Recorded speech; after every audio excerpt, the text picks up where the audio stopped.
Good evening, everyone. Welcome to FPL BlackBox ahead of Gameweek 11. My name is Az, and look at that, Mark. We are bang on time for the first time I in don't know. God knows I how don't know long. why Blort is so surprised. I look at Pangy in there. Oh my God, it's on time. It's the new software we're using, which is a lot slicker.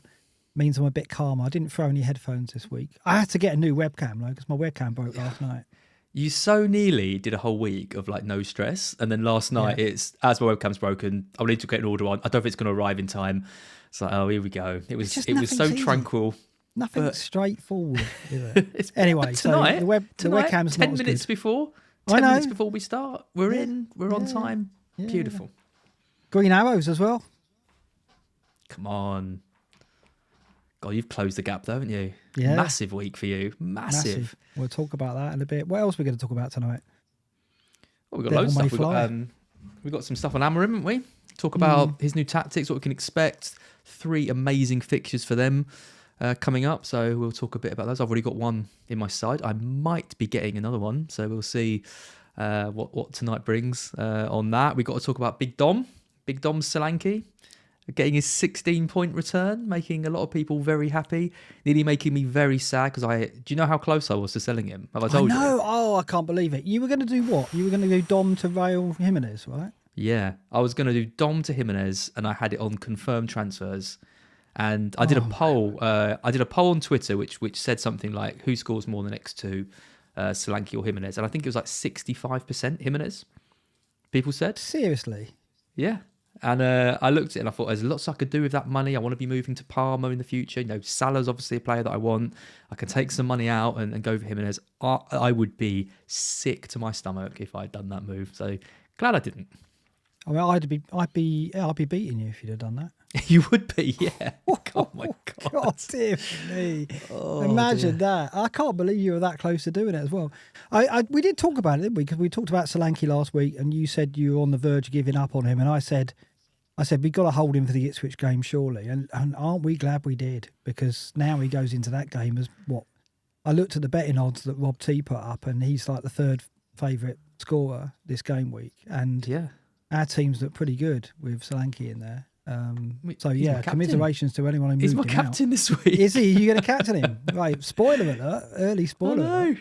I know. Gone from selling him to captaining him. It's a funny old game. And if you look at the fixtures he's had, you know, Brighton, West Ham, you know, Ipswich to come. The game that I didn't hold out much hope for was this Villa game, and it seemed like the logical one to sell him on. But you called it last time. You said Villa have looked a bit ropey. You know, struggling a bit with the Champions League.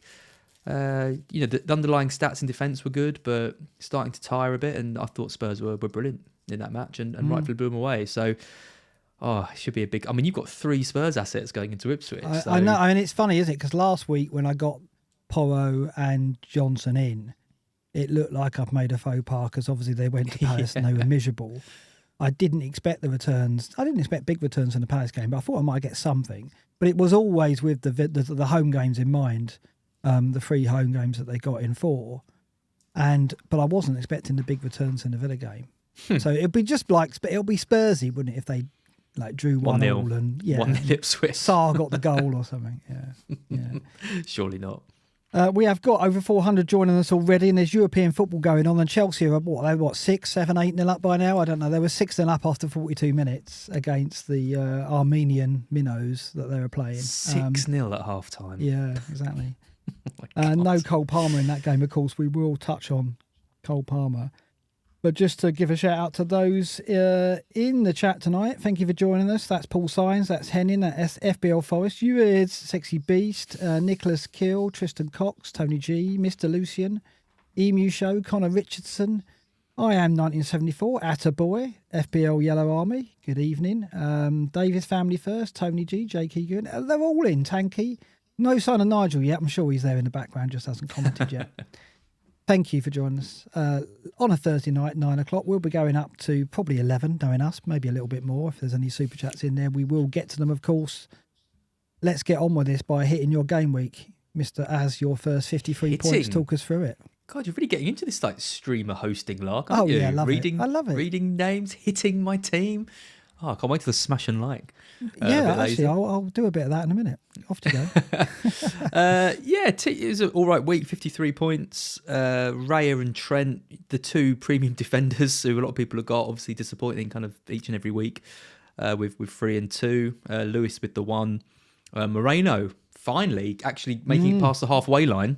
Was nice to see, and Aina on the other side. It's nice to see the fullbacks finally doing a bit of attacking. It was Moreno's best display from an attacking point of view. Obviously, he had an amazing display against Salah at Anfield, but going forward last weekend, he was just very confident, taking players on. It was great to see. It looks like he's like really enjoying being in the side, isn't he? Like you see his celebrations after the games and the way he's like acting with the players, and there's obviously real quality like there. And I think with Aina as well on the other side, there's no reason why they should be shackled because they can offer a lot going forward. So I think Moreno at 4-4 is a good purchase. I think if you offer me the switch to Aina, I'd probably take it. He's a little bit more, but I'm pretty happy with Moreno. How Milenkovic didn't score though. Oh no, we'll talk about him later. No idea. He had one past the post and then the brilliant save by Fabianski for the one that Anson laid back to him. I mean, it's coming for him for sure. Yeah. The issue in my defence though was I bought in Leif Davis to play him in 2 games. What were you thinking here? Talk me through the logic of that. You have Leif Davis. Surely you have to play him in the home games. Yeah, well, the logic was I'm going to play Trent, aren't I? Trent's obviously going to play. I'm going to play Moreno at home to West Ham. So there was one spot, and it was between Lewis, Gabriel, and Davis. But did you really think that City would keep a clean sheet at Bournemouth? I didn't think any of them would. 2 clean sheets at all season. I didn't think any 3 of them would, and the issue was, I mean, I just thought it was a lottery. It was probably which one has probably the best chance of the clean sheet in these 3, and I thought it was probably C. But when you're talking about Leif Davis, it's got to be who's the best one for attacking returns, isn't it? If you didn't think take clean sheets out of it, who's more likely to get you an attacking return, Leif Davis or Lewis? Okay, if you can tell me that you were expecting Leif Davis to score a left-footed volley from the corner of the penalty area into the corner, I mean, basically it happened. They all conceded. That's kind of what I thought would happen, and I think it's just a lottery, isn't it? I mean, Lewis could have scored a goal if he'd started from outside the penalty area. Gabriel could have headed one in from a set piece. I don't know. It was a mistake. Davis is top for chances created of all defenders. Yeah, but they haven't got any strikers that can score. Yeah, I'll give you that. I don't know. It was probably the wrong move. I mean, it was the wrong move given the points.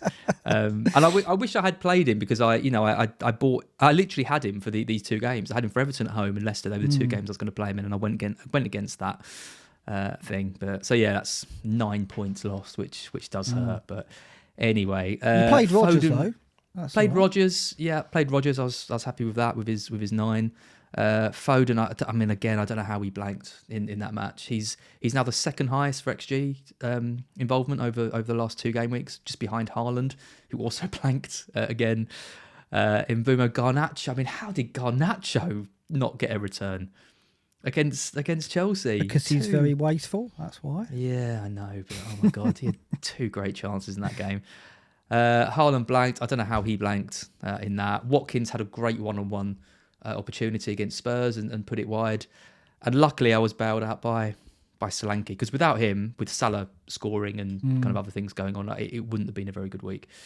So yeah, it was a funny week. It was a week where I think it could have been better if I played Davis. Foden had got something, Garnacho got something. Yeah, ifs, woods and buts, but green arrow. Foden had that chance second half that he put wide. That was a good shot. That and he's he scored in midweek, of course, so it's coming for Foden. There's no doubt. It's just how long you hold him really against the options that are out. He's got one more week. One more week for me. Heroic Doses says, as if it makes you feel better, I did play Davis, but I benched Solanke. Bench Solanke. I don't think that makes me feel better. Makes me feel a bit sick. Mr. or Mrs. Doses, what did you have up front that meant you benched Solanke? I want to know. We all want to know. Put that in chat. I'll look out for it. Let's bring my team up, shall we? Because it's a green arrow and it's a big one. 75. Do we have to? Flecken. Oh, Flecken. We'll talk about him, shall we? I mean, that was absolutely painful. Some FBL gold between us, though, wasn't it? Because when the clean sheet went in, you said to me, when do you think he'll break your heart? And it was inevitable. I was like, well, what always happens is you wait until they got maximum bonus, and that's when they concede. So you wait until they hit peak points. And he got maximum bonus, and then he started getting more saves, and he was on for 12, conceded 1, only fell to 8, and I was like, you know what, I'll take the 8, 3 bonus with the 10 saves, perfect. And I thought to myself, the only way he's going to lose the 3 bonus now is if he lets another one in, and this is with, 30 seconds to go? Yeah. And then they played another minute of stoppage time, and he let the second one in. It was funny watching because obviously you've got him, I haven't, and I went for Raya and I'm paying more, and it's been painful owning Raya over the last few, and I kind of joked you. I sent you the message and said, how long till Flecken loses it? And as the game started going on, I started getting more and more nervous that it wasn't going to happen, and he was just going to go on and get this absolutely mammoth haul. And I don't know, when they scored, it was funny because you'd said to me, when's he going to shit the bed? And then you were watching the stream, but you were a little bit ahead of me.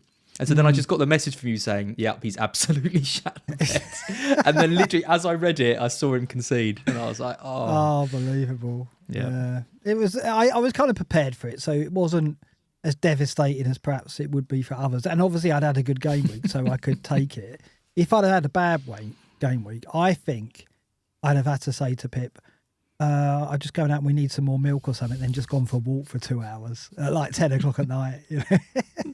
Just invented a reason to get out of the house and be alone. I mean, there must be people out there who, if you didn't have Slankin, if you didn't have Salah, you maybe even have Johnson benched. I'm sure there's going to be people out there who had, Rodgers on the bench. Sorry, not Johnson. Rodgers on the bench. No Solanke, no Salah, and had Flecken, and saw that haul and saw the green arrow and was like, thank God, I've got a player. You saved my bringing game something home. And then, sorry if that's you.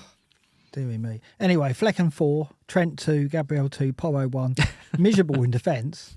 In Mbumo 3, and here it comes. Rodgers 9, Johnson 8, Salah 18, Semenyo. Salah was the captain, of course. Semenyo 10, Haaland 2, Solanke 16.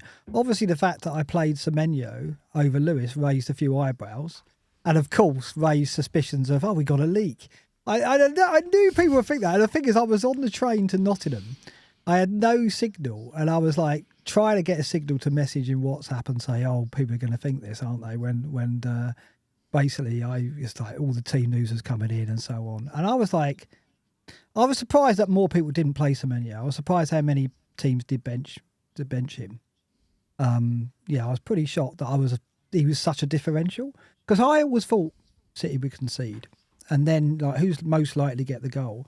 But what was funny, one of the reasons I played him, and I shouldn't be affected by this, but I was on Friday night, I was waiting for the embargo team news to come through, and it came through from Pep about, I've got a few injuries. So that spooked me a bit, and I thought, well, we don't know who those injuries are. And he said something like, you'll find out or something. I was like, brilliant, thank you very much.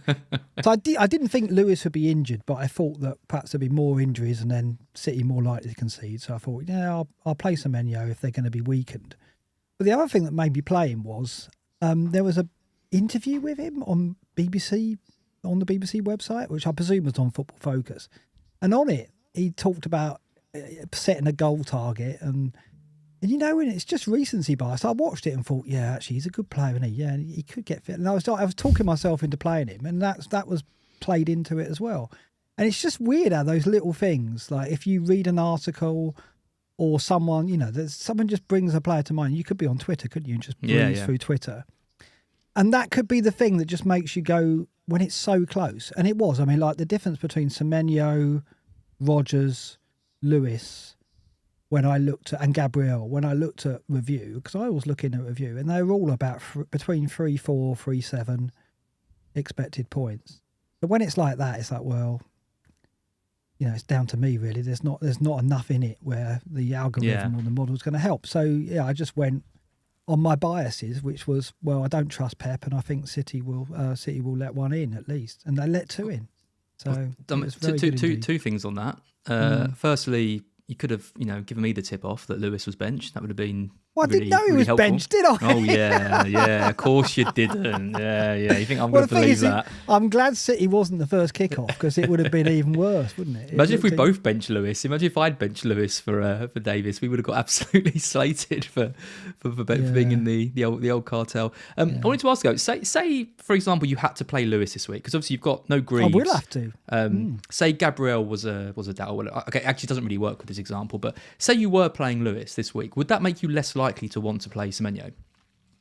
Oh, what if I was playing Lewis and Semenyo in the same? Yeah, it would. Because I hate that. I hate that. Yeah, so do I. So that was the other factor. It was like I was always going to play Gabriel over Lewis because I felt the goal threat from Gabriel is far greater, and I thought that well maybe Arsenal will concede, City will concede, so it's then goal threat. So it's always Gabriel, and I was pretty certain he was going to play Gabriel. I don't think there was much doubt going into the game week that Gabriel was going to start based on what we'd heard and what Arteta had said. Not that you can trust Arteta, but so it was never a choice between Gabriel and Lewis. It was always, do I go 3 at the back or 4 at the back and bench Semenyo?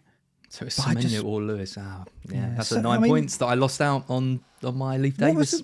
I just don't get why we've Leaf. I guess it was Ipswich not likely to score is what you're thinking. Because I played him at home to Everton and they lost 3-0. That was honestly and that was the fixture, right? Yeah, I should have. I should. Yeah, it's not okay. We're on your team now. We don't need to do the whole thing on Leaf Davis, but yeah, that is going to sting. I think for a while that move. But when I can't believe Pep said the one player we can't rest is Rico Lewis. Yeah, it's funny. Everyone said, didn't they, in the week? Oh, that means he's benched for sure. I didn't really think that. I didn't think for 1 minute Lewis wouldn't start. It was just most likely to get me some points. But I was surprised how many played Lewis and how many who owned Semenyo. A lot of people sold Semenyo as well. He was a make weight for Palmer. And yeah. So I was surprised he was such a differential. When I got a signal and I finally flicking through teams, I was like, oh, blimey, actually, Semenyo could work out. And he did, which was great. So, yeah. Good pick going At forward last, as well. a bit of luck. Yeah, I mean, he is the dominant player for them. And it's a good time to look at the ticker. I mean, Bournemouth's fixtures now. Brentford, Brighton, Wolves, those 3 in particular, very, very strong from an attacking standpoint. They'll probably concede, but having Semenyo for that run's pretty good. And it doesn't, they're 5th on the ticker here over the next 12. I'll say who really impressed me, and that was Kirkez with the 2 assists. Yeah. He was, because I had him last season. Do you remember when everyone went for Zabani? And I was like, oh, I'll take the punt on Kirkez. That'll be fun. Misses out in the first double game week. Zabani scores, and then they concede. That was, So you talk about there's little things like Kirkez. I look at him and think you let me down that time. It wasn't even. It's not his fault. He didn't get picked, But I still look at him and think that was your fault. But yeah, I think Kirkez's stats are really good. We're going to talk about him a bit later. But he's another one. 4-3. There's some decent options emerging around like the 4-5. There is bracket. And the thing is, it's like. No clean sheets, but I think you've got to just consider the attacking return potential now. There's no clean sheets anywhere. No. I mean, not even Arsenal now, as we're going to touch on. It's now about which defenders are most likely to get you something in the attacking third, because finding defenders who can actually get you clean sheets. I mean, in fact, Vardy was now described as the better option over Lewis, which is crazy because it's like. Lewis is cheaper, and so he's the cheaper route into the City defence. But because all we care about really is attacking returns because we've given up on clean sheets, you go Vardiol. And it's weird, isn't it? If like people saying now which City defender, they'd say Vardiol, even though he costs more. Because Lewis is really only getting you clean sheets. He might get assists. He'll probably get 1 goal, maybe 2 over the season. But Vardiol is unquestionably the more attacking of those 2. And now that's all we really care about because, was it 2 clean sheets for City? And I don't think they're coming anytime soon. Brighton, Spurs, Liverpool, they're not going to keep a clean sheet in any of them games, I don't think. No, and it's a problem with Lewis because, he's 4.7, 4.8. His place is at risk each week. I mean, I expect him to play most games, but he will get the odd... He will miss the odd game when Walker comes in. He hasn't got as good attacking threat as some of the other defenders around his price, and he's not keeping clean sheets as well. So it's the thing. I'm kind of playing him each week because he's a Man City defender. I'm thinking, okay, this is statistically one of the best defenders in the league, and obviously one of the best teams in the league. And I'm losing out to players like Leif Davis and Ait Nori and Kirkes and Lewis Hall and stuff, who also aren't getting clean sheets but have a bit more going He's forward. becoming a troll. He is. Like, I look at him. I mean, I probably will have to play him this week because I don't really want to play Rodgers at Anfield. But maybe I should because, City at Brighton, again, I feel like they're going to concede. Lewis probably isn't going to get an attack in return. So what am I looking at, a 1 or 2 pointer? I might as well play Rodgers and roll the dice maybe. But I don't know. I'll make up my mind later in the week. Maybe I'll read an article about Rodgers and be convinced by that again. But that's what it takes. When it's so close, it is. I guess in a way you can, when you're in my position, well, go against the EO and go, well, if the player with lower ownership, go with that person. But I guess out of Lewis and Rodgers, there's not much in it, is there? So the one caveat I would say on the strategy of going with what players are saying about themselves is don't forget Nicholas Bentner, who was the most arrogant. If you went purely by that, he'd be your captain every week because of how well he spoke about himself. But the thing is, Semenyo had a sausage dog as well, and he was really nice in the video. And it's stupid, isn't it? Because you start thinking, "Oh, what a nice guy," and he's got a dog like mine, and then 10 minutes later, the Pep stuff comes out, and then lo and behold, I'm going, "No, I'm going to start Semenyo," and of course, that must have fed into it. It's so weird. I don't know, but it is. You've got to be careful what you expose yourself to when you're looking at your FPL lineup, because if you're on Twitter too much, or you read too much, or you watch a video or something, obviously the biases come through, don't they? And you've got to be aware of that, and it can often go completely wrong. The antithesis of Haaland for you, who you don't speak so highly of. Yeah, I should have just stuck with my guns, not gone on Twitter and made up my own mind. But the FOMO was made worse by all the furore about the hat tricks and everything you read about. Like, when I didn't have Haaland, there was all this talk of him getting 40 goals this year. Suddenly, that's all evaporated. No one's got him anymore. Yeah. I'm looking at everyone's team. Everyone's sold him, and everyone's talking about Chris Wood. Like all the pundits and everything. Chris Wood's getting all the attention and about like, oh, isn't it marvellous how the old-fashioned number 9, and suddenly the talk of Haaland is completely evaporated. I'm keeping the fave. Yeah, great and the good. Let's look at this. Shows you how many had Salah. Oh God, I just realised. Look at my formatting on that. It's disgraceful. The OCD's kicking in. Jan Kepski's Salah's aligned to the right, as is mine and your Haaland. I should have corrected that. Never mind. Ignore that. Podcast can't see it. Lots of Salah captains, which surprises me. I didn't realise that most have moved that way.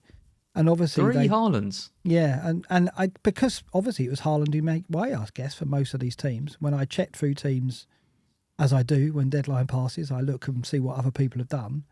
A lot of people made the Haaland out to Salah move, which paid off in the short term. But it's a big commitment. How do you feel about that now? Because you're looking at this, you're probably one of the few managers, along with myself, who probably still got him. Yeah, I mean, I thought about it. I thought about doing Haaland out for Haaland, and I think it was Haaland and, as well as the Solanke to Jimenez move, it was going to be Haaland and, because I've got Dibbling to Salah and Jimenez, I think it was. I was determined to get Jimenez kind of one way or the other, and glad I didn't. But I think I would have about broken even on it, because although Salah would have come in and got the goals, I would have benched Rodgers, who scored. So, right. And then obviously with the hit, I don't think there was a huge amount in not doing it. I thought about doing it this week, again, not for Jimenez this time, but for Kuna. But as a spoiler, I'm not doing that. So I'm going to be going another week without Salah in my team. But yeah, I expected it to be more split. I expected there to be more. I know obviously this isn't just all the people that have sold Salah. I'm sure there's people here who've got Salah and Haaland as well. But when I was doing my check of all the managers around us, do you do that as well? Believe? Oh yeah, absolutely. Yeah. And I couldn't quite believe how many people had sold him. Do you have an order of who? Do you have an order of whose teams you look at first? Oh yeah, yeah. Of course. It's funny, isn't it? Because you do judge it. I don't think it's a good thing. I don't think it's very healthy. But you do judge yourself by what other people have done, how they're doing. I know. I'm pretty sure people like Ben Crellin and General don't do this at all, because they're stronger mentally and think that probably affects them, and they're probably right. They're definitely right. But I always do that when deadline passes. I look at what you've done, what Andy's done, what Late Rise has done, what Slippers has done. Yeah, same. Or, you know what I mean? Raptor, I look at his team. There's probably about a dozen managers I look at. And you like compare your players to theirs. So you go, oh, he's got him, but I've got him, and then he's got him, and I've got him that can go a little bit. Yeah. I'm more interested in what transfers they've made because I don't watch the deadline streams, so it's I don't know what Oscar's done and things like that. So I always like to have a look. But yeah, I don't know how healthy that is to compare yourself. Confirmation bias, FPL Alex the Kid. Yeah. I think a lot of it is. If people are making similar moves to you, it feels quite good. It was interesting though because I looked at all the Salah outs and all the Haaland outs and the Salah's in, and I still just feel that there's not enough in it between Salah and Haaland for me to really think that is 100% the way to go. I know Salah's been like unreal and unbelievable, but I still find it crazy the points Haaland's got over the last 2 weeks, you know, and all we can do is look forwards. Tell me about it. Yeah. And I don't know. I look at Brighton, I look at Spurs, and I look at Salah with Villa and Southampton, and I think I don't know who's going to win out in that. You know, people will say it's obviously going to be Salah, but I don't think it's that clear cut. To me, I wouldn't be at all surprised if Haaland came back with a brace against Brighton and followed up. I mean, no question, there's not a massive gap between them, but there is a gap in the money. That's fact, right? So it's like, what can you do with that difference in funds? I think also what is fact is City aren't in as good a place as Liverpool, so that's fact as well, right? So that's, I think, you know, on a level playing field, Salah and Haaland, there's not a lot in it, and arguably Haaland's ceiling is higher. I think it is.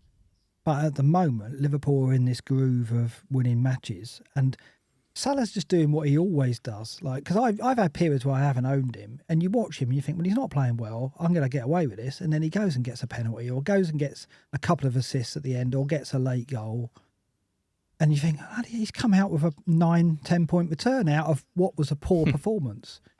And Haaland's capable of doing that as well. But normally with Haaland, it's like, it's kind of signposted. He doesn't normally sneak a return. It's like within the first 20 minutes and you're like, oh, God, this is going to go really bad. Here it comes. Yeah, exactly. Whereas Salah could just turn it like that. That's the difference. And I guess that's the player he is.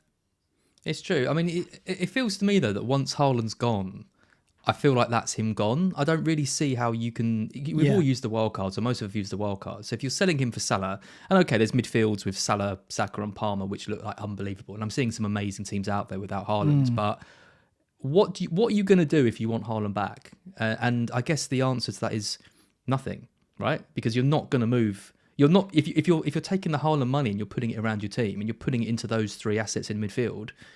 I don't see how there's ever going to be a point in which you say, okay, I don't want Salah anymore. I don't want Palmer anymore. I'm going to move back to Haaland. So you're done with him, right?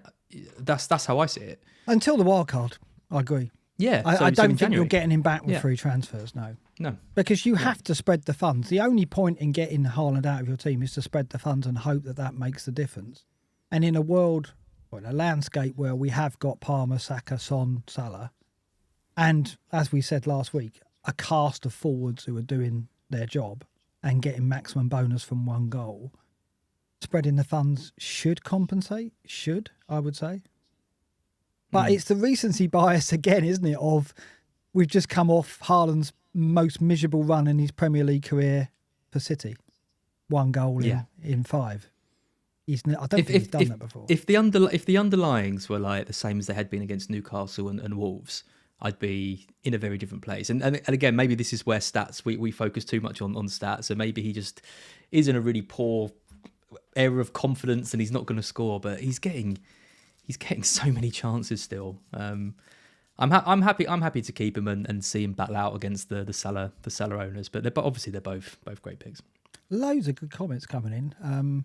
That isn't one of them, though, because he's agreeing with you. Oh, thanks, Mark. FPL Yellow. I love this later on, though. This is from Flimmy Joyd Basselbank. Great name. This is like, go back to the scout cast. He's put a rough with a smooth in. Look, rough brought in Salah, nice. But after too much drinking, I forgot to confirm my squad, so he sat him up. Oh, my God. No. Sat on the bench. Oh, but Flimmy. the smooth for Flimmy was Rodgers started in his place. That is a smooth. Same points. Same Yeah, points. it is, exactly. It is. Did he captain him? No, he probably captained somebody else. But yeah, some lovely stuff coming in. And yeah, Swat saying don't forget to like. A lot of people agreeing with you. I mean, Trigger's in the chat saying he thinks it's fairly easy to buy Haaland back. I mean, it is. It's 2 transfers. I think it's a mental thing, though, isn't it? It's that mental block in terms of you've done the effort to get Haaland out, you've spread the funds, and then to almost go back to him feels like you're turning a sea tanker, isn't it? It's like I don't agree. I don't think you don't think it's that easy back because I think if the easiest way to buy him back would be to sell Salah, and I don't see when you're going to sell Salah, even if he blanked in the next 3 games, which he won't. But even if he did, it'd still be like it's still Salah, playing for Liverpool. He'd have to go completely off the rails in the next 5 or 6. So to get Haaland, you'll have to sell one of Saka or Palmer. You're not going to sell one of Saka or Palmer with the run they've got because the fixtures are unbelievable. You're not going to sell Palmer before like home game against Wolves or whoever they're playing. Are you? You're not going to sell Saka before West Ham. This is the other thing. I mean, we're going back to the ticker and the 2 teams top now. This is the Blackbox ratings, by the way, not the default ratings on Scout. Scout's ratings are great, but I like to tweak it a bit, make Forest a bit more difficult. Let's face it, that is a harder game than Scout. Yeah, they're bright reds, right? They're not bright red. They're a bit less blue. But Chelsea and Arsenal are top of the ticker over the next 12. Chelsea they got each other this week, but after that, they've both gone on a fantastic run of fixtures. And City aren't far down the ticker, but it's the next 3 for City. Plus, if you look at this run for City, we've said it before, Brighton away, Spurs, Liverpool, Forest, Palace, United, Villa. Out of that run of 8 fixtures, 7 fixtures, right? The only game that I would say is straightforward, unless I don't think United will be now, because Amorim, the new manager, first derby, it's got to be more difficult for City, you'd think. The only fixture there I would say that City will win maybe easily is Palace away, but Selhurst Park's a difficult place to go. And by the time they get there in game week 15, Glasgow might have sorted them out and made them hard to beat at home. So I look at that and I don't think there's an easy game there. Forest at home would be in a couple of seasons ago, but I don't think it will be for. I watched City last night against Sporting. And I thought if we played City tomorrow, I reckon Forest would have a good chance because we are incredibly hard to break down and incredibly good on the counter attack. And I watched City and thought they haven't got many ideas at the moment. They needed De Bruyne on the pitch because they just quite predictable. They are predictable, and they're light in midfield. Like the team, you can play out against them pretty easily and cut through the defence. It's like Kovacic in that holding role. Just doesn't really work for me. And Lewis or Walker at right back. I mean, they're all good players. Obviously, they're all good players, and they're all capable of a bit of magic on the day. But I would think, looking at this, Brighton are going to fancy it. Spurs are going to fancy it. Liverpool are definitely going to fancy it. And unless De Bruyne is fully fit and Haaland's firing again, I think Forest will go to Etihad with the best chance of getting something they've had since they've come up. No question at all. So I don't think it's an easy game there for them. Yeah, I mean, I'm giving Haaland the next 2, Brighton and Spurs. I think I probably will sell him ahead of Liverpool away because I could move him down to Salah, who's got the home game, or over to Saka, who's got West Ham, which I like. But Arsenal haven't exactly been great. Arsenal last night were pretty dire. I mean, they had a lot of the ball, but again, it was predictable. It was a lot of crosses to a centre forward who doesn't exist. Yeah. Jesus came on and really couldn't generate much from that. Saka was double teamed all the time and was frustrated and couldn't really.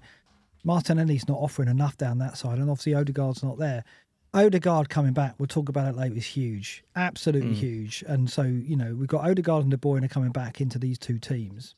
It could make the world of difference. Let's look at some data, though. Let's start, because we're probably going to run on to 3 hours otherwise. But good chat so far. Lovely comments as well coming in, so it's good. Defence for the season. A few things I want to mention here, and it's not Forest. Villa.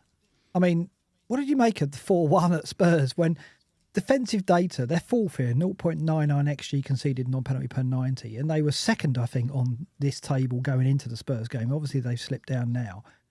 It's crazy, isn't it? I don't know what's going on with Villa. They seem both frustrating as a defensive unit, even though the data's good, and a little bit limited in attack. I mean, I look at Watkins, and he's only had more than 2 shots in 1 game all season. Wow. That's a hell of a stat, that is. Yeah. I had a look. In most games, he's getting 1 or 2 shots, but he's only had 3 in one fixture so far. And he needs... The Watkins of old needs volume. Like, he's a better player now, and he's better at taking his chances. But my preconception of Watkins before last season was, well, he's going to need 5 or 6 chances to score. I don't know if he's a striker who, if he only had 2 shots in the game, can get the numbers he got last season. What do you think about that? Yeah, I mean, when I watch Villa, I think when they're on song and it's clicking between, you know, Bailey, Rogers, Duran, Watkins, obviously they've got like Ramsey coming on, Tielemans. They've got players who, when they link up and play really well, it looks really vibrant and it's really attacking football and really quick, like transitions across the pitch. It looks really good. But there's been a couple of games now where you watch them and it just looks a bit laborious. It looks a bit slow, and that was happening against Spurs. And then when Villa scored from the set piece, I kind of thought, well, that's it now. Like, this has happened to Spurs so many times. They've been in complete control, conceded the goal, and now they're going to kind of fall apart. And they didn't. They just carried on doing what they were doing before. And once they got one, it was just a matter of time before Villa kind of crumbled because they weren't offering anything. When really. Rodgers went off, they were like just limp. I don't know. He's so key. He's so key to them, Morgan Rodgers. It's unbelievable. Didn't see that. I thought he'd be a good pick for us at 5 million, but I didn't think he'd be like almost the talisman of the team after 10 weeks. I don't know what's missing. I don't know what it. I mean, maybe it's, you know, obviously Lewis has left and he was a big figure last season. Onana's come in and he's perhaps not as mobile, he's not as dynamic with the ball. And they've missed Lewis's set pieces because that was a big factor. He was a master of those, wasn't he? McGinn seems lesser influence. Bailey definitely is. The fullbacks definitely are as well. Rodgers and Watkins have looked okay, but they've kind of looked like their partnership is absolutely key. If that's not on song, they're really struggling. It's weird. There's a lot of teams in that kind of bracket, I would say. It is when they sold Douglas Luiz, I thought this might be the kind of problem they'd have because he was that kind of 8 role who box to box just linked everything so well. And they signed Onana, and I thought, okay, Onana's more defensive, or at least he has been at Everton. And then when he signed, he started getting them the goals in the first couple of weeks. I was kind of thinking, oh, they're on something here. They've literally made a like-for-like replacement with a player that I didn't expect. But I do wonder if now they just seem to be missing that energy, like in the midfield between the defence and the attack, which Luiz gave them so well, and that ability with him to pass the ball. You know, his passing was unreal last season. He could pick a ball out from right across the pitch. They haven't really got anyone that's looking up and trying to put a ball over the top so much. Like Watkins isn't getting as many. Like I thought Villa against Spurs, Watkins would be through on goal like over and over and over again. Yeah, because without Van der Vende, yeah, but it just didn't seem to happen. And Spurs played well. I thought Dragusin played really well in that game, but I didn't feel like they tested them that often by trying to put those balls over the top and trying to get Watkins involved. And I was surprised at that because I thought that was probably their best weapon. Matt's saying it's all about fixtures. Yeah, it is, but let's have a look at their fixtures. If you look at the short term, they're pretty bad. Liverpool away, Palace at home, Chelsea away. I mean, it's all about the home games. Palace, Brentford, Southampton. You'd think that they would. I'm certainly Brentford and Southampton, and you're gonna hold Rodgers probably for those two, but the away games are tough for them. So it's kind of they're one of those teams that have got fixtures that are on off. There's no sustained spell other than those two Brentford, Southampton run over a longer period. Yeah, they're right down there. Like over the 12, they're third from bottom. So, I also think as well losing to Club Brugge was. I mean that Tyrone Mings picking the ball up and giving a penalty. That's a bad result for them because they were flying through that and coasting. And now that Palace game looks good, the one sandwiched in between Chelsea and Liverpool. But then they've got Juventus like after that Palace game. So you've got to think, Watkins isn't going to see 90 minutes in that game. They might even take Rodgers off early in that. They play Brentford and Southampton back-to-back. But after Southampton, which is arguably the best game you can have this season, they then go away to Red Bull Leipzig. And Juventus will be an interesting game because if they lose that game to Juventus and then they've got to go away to Red Bull Leipzig, there's suddenly going to be a lot of pressure on them to get a result in that match. So again, we talked about Jackson before and how he's starting every game and, Watkins and the Duran threat, but there could be more rotation coming, I think, particularly over this period because of Though the important, if they'd beaten Club Brugge, I think that it might have eased it a little bit. But losing 1-0 wasn't really a game I don't think they could afford to lose. It's 8-0 Chelsea at the moment. 8-0. Oh my god. Yeah, the other thing, the first team out. I know. The other thing I want to say about Villa is Duran, right? And when Rodgers went off, it was interesting. I mean, there was talk of an injury, but he didn't want to go off.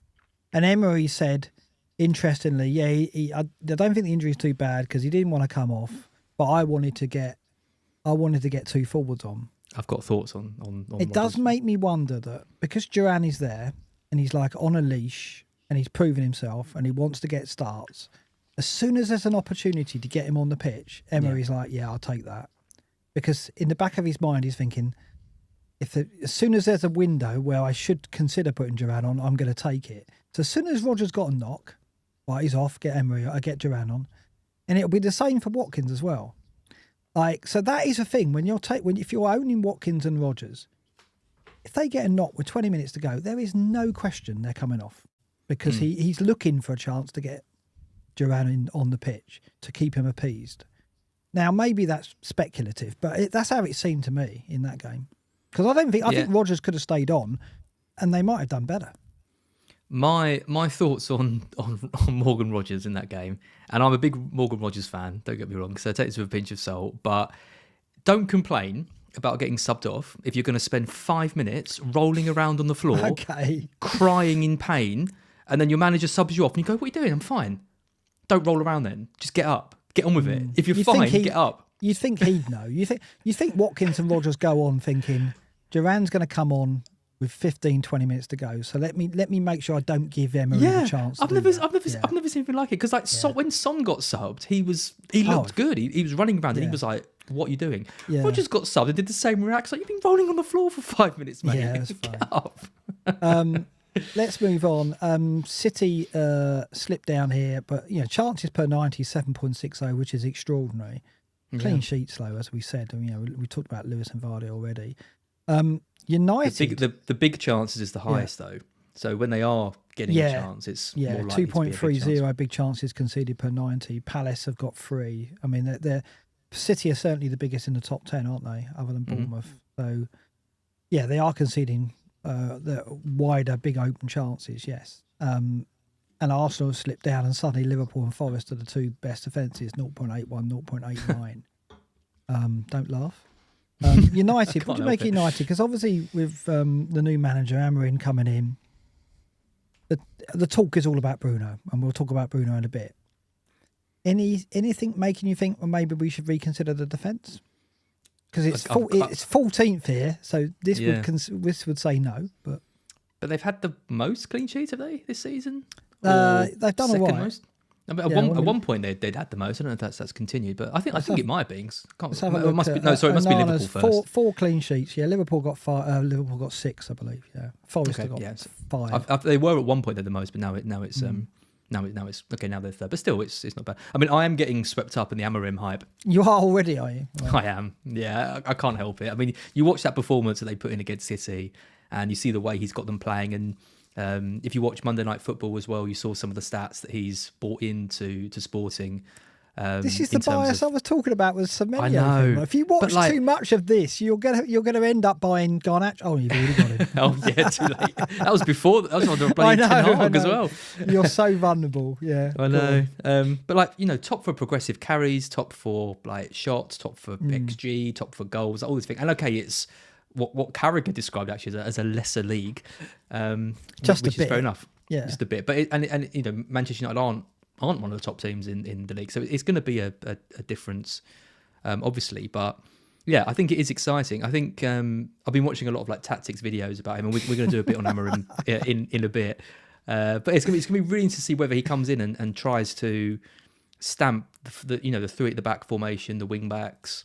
The kind of 3 rotating sort of inside forwards all playing, or whether he kind of keeps going with what Ruud and Tarko have been doing. So Yeah, I don't know. I think if you're gonna buy into it, you have to buy into it now because of the next 3 fixtures. It's You got to can't be wait. the attack though, rather than the defence. I would have thought. We'll look at it in a bit. It's interesting though because you said about when you watch tactics thing. I think it does affect you. Before the season started, I did a lot of work on Maresca and Slot, and I looked into Slot's tactics. If you remember, I showed formations on here, didn't I? Yep. And I thought out of that, I thought, this is going to influence me. And it did, because what I did, well, there was 2 things I could have done. I could have gone Diaz, because I was convinced that one of the wingers was going to be more inverted than the other. And I thought it would be Diaz with Salah staying wide. And that is what we've seen. So I could have gone Diaz. That would have worked out well. I didn't go Diaz, did I? I went bloody Quansah instead. You got it right for 45 minutes. I got it right for 45 because I went, I'll go Quansah because he's going to play and he's a 4 million defender and he's definitely going to prefer the ball playing defender because that's how Slot likes to play. Yeah. So rather than take the Diaz lesson, which would have been marvellous because he got like 5 goals in the first 3 or 4 game weeks, I went for bloody Quansah, which lasted 45 minutes. I'm so gutted. I know. Yeah, you But call that it does affect you, doesn't it? When you think you're onto something, I'll go, I'm going to go for that. Yeah. So you've got to be careful. You've got to be careful. Have, but yeah, I mean, you were right to go for it. You just went for the wrong one of the 2 options. I mean, you called Liverpool being a good team, but a more kind of functional team, a less chaotic. Although then again, I mean, coming from Klopp, it was always going to be a slightly less chaotic team. But yeah, I don't think I can claim that saying Liverpool are a good team is that much of a grand move.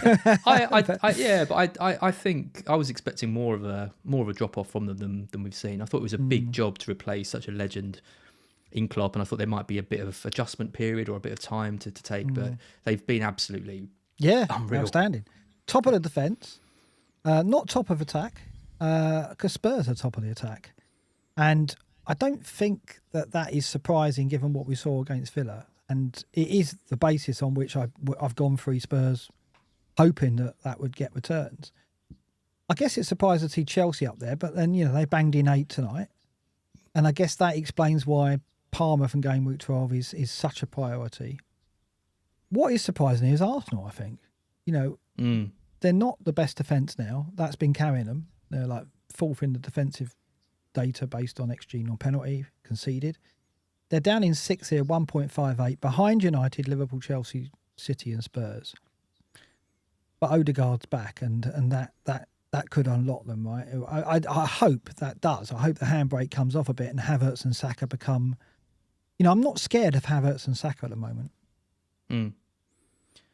For me, though, the difference is Odegaard. I just think they're a completely different team to judge when they've got him in the side and when they haven't. Because when you look at the front 3, when you look at the midfield 3 of what Marino, Rice and Partey's been playing at right back for a bit, hasn't he? Yeah, he played midfield last night. It's been Havertz has been dropping in, isn't he, to the 8 and I mean, it's just there's no creativity there, is there? There's no one that can unlock defences in that midfield 3. Trossard really and Martinelli don't bring enough to the party, do they? Yeah, and they've both been poor. They've both been poor this season. They were poor last season. I mean, Jesus.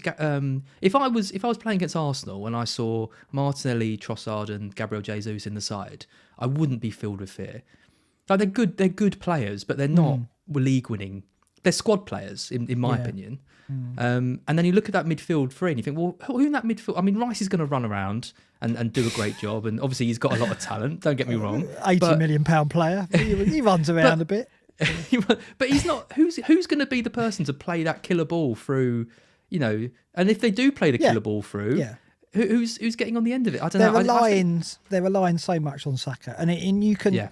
He's not easy to shut down. Let's face it, he's getting harder by the season to shut down. But you can... I mean, they did a good job on him last night. And it showed how you could restrict them when you do that. They're desperate to get Odegaard back. There's no question. And I think I would then expect them to climb this table. And we've said, if you look at the long ticker, they're right up there for the fixtures. And from game week 12 onwards, or maybe 13, West Ham away, that's where you've got to get on them, I think, again. There's a brilliant comment in the chat, if you could flag up, from No Weak Foot, just saying they need Smith Rowe. Do you know what? that is exactly who they need. Well, he would have played, wouldn't he? He would have played. I think he would have played. I think he'd be starting. I think he'd be starting the matches that Odegaard was out if they had him in. Because they haven't got another player that can drive with the ball like he does and play a ball through to some of these forwards and wingers. I think it doesn't surprise me at all to see Arsenal 6th.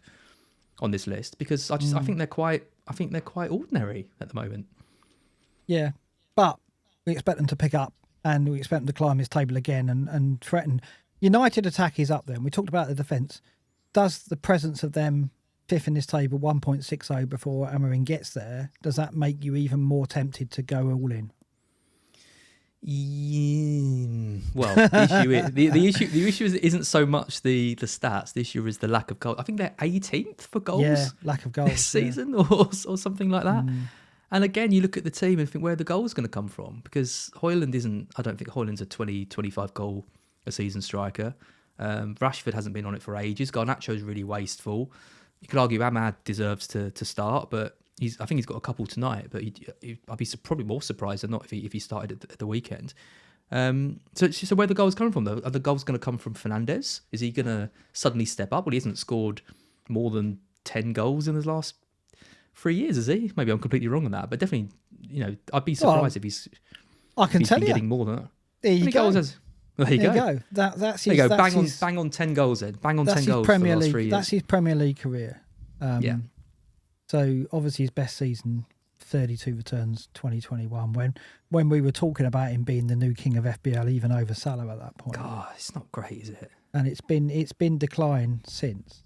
19 goal returns last season though. 34% of the goal involvement. He's on 33% of goal involvement this season because United have been so poor at scoring goals. He's only had 3 returns. But that 3 returns is enough to get him a third of the. Oh my God! Yeah, it just shows you, doesn't it, how they've struggled because they've only scored 9 goals, and which I think is Southampton have scored fewer. So Amorim has got a bit of a blank canvas, but he's got a lot to do, hasn't he? And Bruno's got to be the player that. I mean, let's have a look at United's cast here. Zerchi we can count out on the grounds that he's put on some timber apparently, but according to the reports, apparently he's a stone heavier than he should be according to Ten Hag when he left. Your man Garnacho's up there in terms of points per XGI non-penalty per 90 0.52, just ahead of Bruno. And Garnacho is the more palatable if you're going to go anywhere because it's 6-3 compared to 8-2. For me, though, it's about losing a midfield slot to a United player. I'm not sure I'm ready for that. I'm okay with it for the next 3. This is the thing, because there is no better fixtures than Leicester, Ipswich and Everton. If you were to pick 3 fixtures, it would be those who, maybe West Ham would be one of them, but definitely, or obviously Southampton. If you had all 3 promoted teams in a row, but in terms of the 3, I think that's excellent. The question is, I mean, if Amorim comes in, doesn't matter what tactics he brings in, doesn't matter what formation he changes, doesn't matter what players he brings off the bench or whatever. If there isn't players in the team who can score goals, he's got to change that mentality. And he's got to get them scoring. And I look at that cast that you've got on there, and who's going to fly in that? Who is going to be the one that steps up and starts banging in the goals? There's a lot on Bruno. Bruno's got to get 10 goals again. I mean, if you go back at these numbers, he got 10 goals last season, 10 in 21-22. He's got to hit double figures again, hasn't he? Because I think you're absolutely right. You look at this and think, I'm not sure Garnacho can. Højlund might be able to if he gets transformed. To me, Højlund's the one though. Højlund is the one that needs to step up because he's the only 9 in that team. Yeah. Xerxes isn't good enough this season. I don't think he's going to need time. He's more of a link player, isn't he? He's not an out and out. His reputation isn't that of a goal scorer necessarily. They can't stick Rashford up front because that doesn't work. They tried that every year and it doesn't work. They do try it every year. It's only Højlund there that can do it. So he needs to start scoring more regularly. Has to. Yeah. I mean, he's got it in him, but I just think he's still 1, maybe even 2 seasons away from his peak. Well, he is. Needs to stay fit. Needs to have a prolonged period without an injury.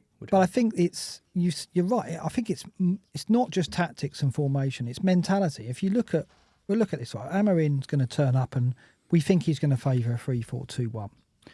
And these images are both courtesy of Sky's recent article, by the way, which, I'm in danger of being biased by reading that, but I'm not. I'm not going to go all in on United, as might be open to persuasion. But I don't know how quickly he's going to move to this, whether he'll land and go, right, 3 at the back, wing backs. Will he? Will he do that, do you think? Or will it take time? Because I was looking at like predicted lineups for Manchester United if they switch this formation, and actually they have 3 good centre backs for this formation in Yoro, Martinez, and De Ligt.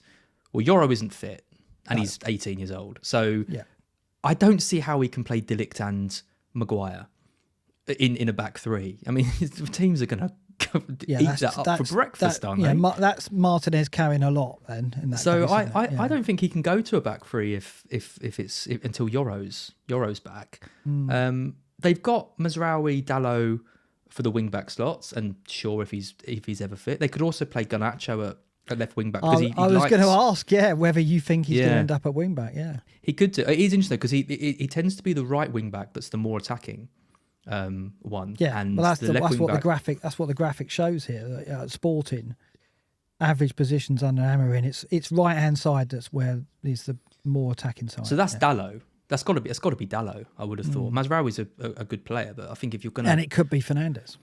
Yeah, if you're going to bring in the most attacking full wing back, it's going to be Dalot on that side. I don't know if Garnacho is totally suited for a left wing back role. I mean, unless you're literally just telling him to stay past the halfway line. I mean, his work rate isn't the best, is it? Well, I mean, if he's going to end up there, teams are going to target that, aren't they? Teams would. Yeah, I would. No question. Oh, my camera's gone off. No question at all that they would target that. I mean, it's the right side midfield behind the forward, which would be Højlund, which is interested. That's where we think Bruno's going to play, right? It has to be. It has to be Bruno, because the 2 centre mids have got to do so much running, and you've got to think that's going to be Mainu and Ugarte, right? Because that's what they do. That's like their role in the side. So they actually seem perfect for this system in the midfield. And Bruno seems perfect in one of those inside forward spots. Well, I think when United have got like a fully fit team, I think it kind of works, because you've got Martinez, De Ligt and Yoro. You've got Shaw on the left. You've got Dalot on the right. Ugarte and Casemiro is just out, isn't he? Ugarte and Mainu. And then you've got Fernandes, Rashford and Højlund. That works. But if you take a couple of those players out through injury or whatever, suddenly I don't think the system, they haven't got the squad to, I don't know, to keep the kind of momentum or to make changes. I just don't really see how he brings this in straight away and implements it. He needs players, basically. I think he needs time, and I don't think he goes to this straight away. You have no sound, Mark. What have you done? So well. Sorry. I was interrupting you anyway. I muted to get my camera back on. He needs a transfer window, doesn't he? Yeah, he does. I think so. Yeah. I think that he's 1 or 2 key players from this formation.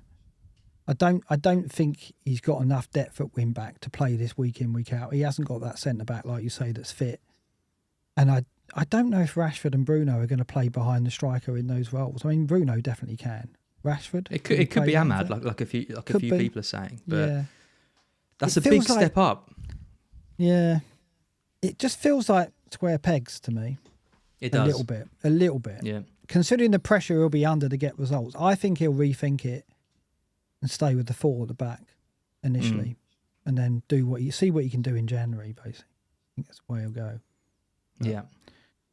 All right. Let's look at the regular stats of players. Not too much to talk about keepers as always, other than the fact that you take Alisson out of the equation because he's injured on his way back. Sells is the best keeper now. Yep. In terms of points per 90, 4.8, which is crazy. You ruined him for everyone. Yeah. I blame you entirely. Not good enough. Just didn't see it at all. But he's been outstanding, 4 clean sheets, but obviously been in some saves and bonus as well.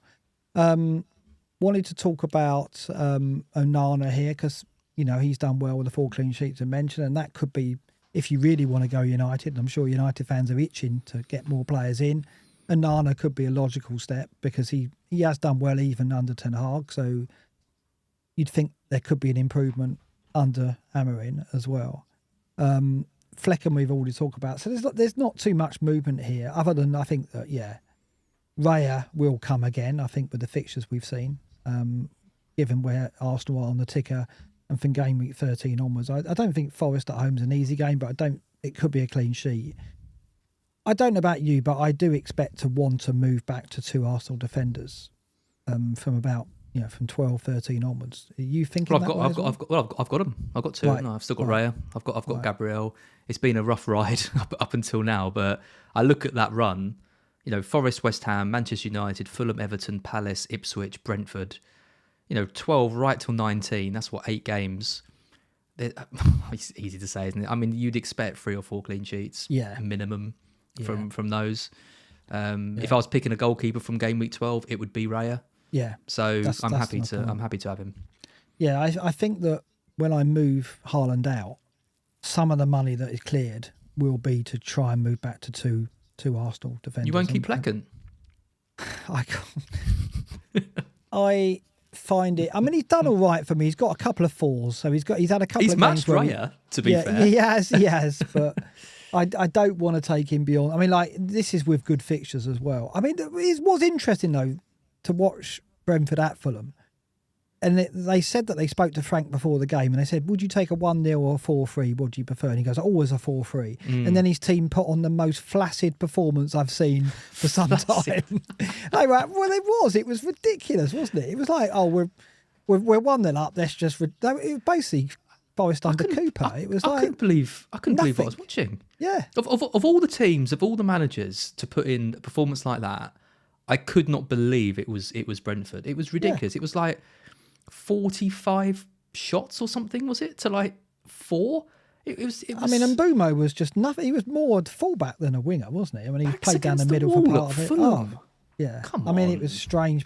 So I do wonder whether Frank is suddenly going, you know what, I'm tired of these 4-3s and let's go. Because they were once a side that were built on a bit of discipline at the back, set pieces. When they first came up, that's how they built. Right? And that's what you do when you get promoted. It's what Forest did. You have to grind out results.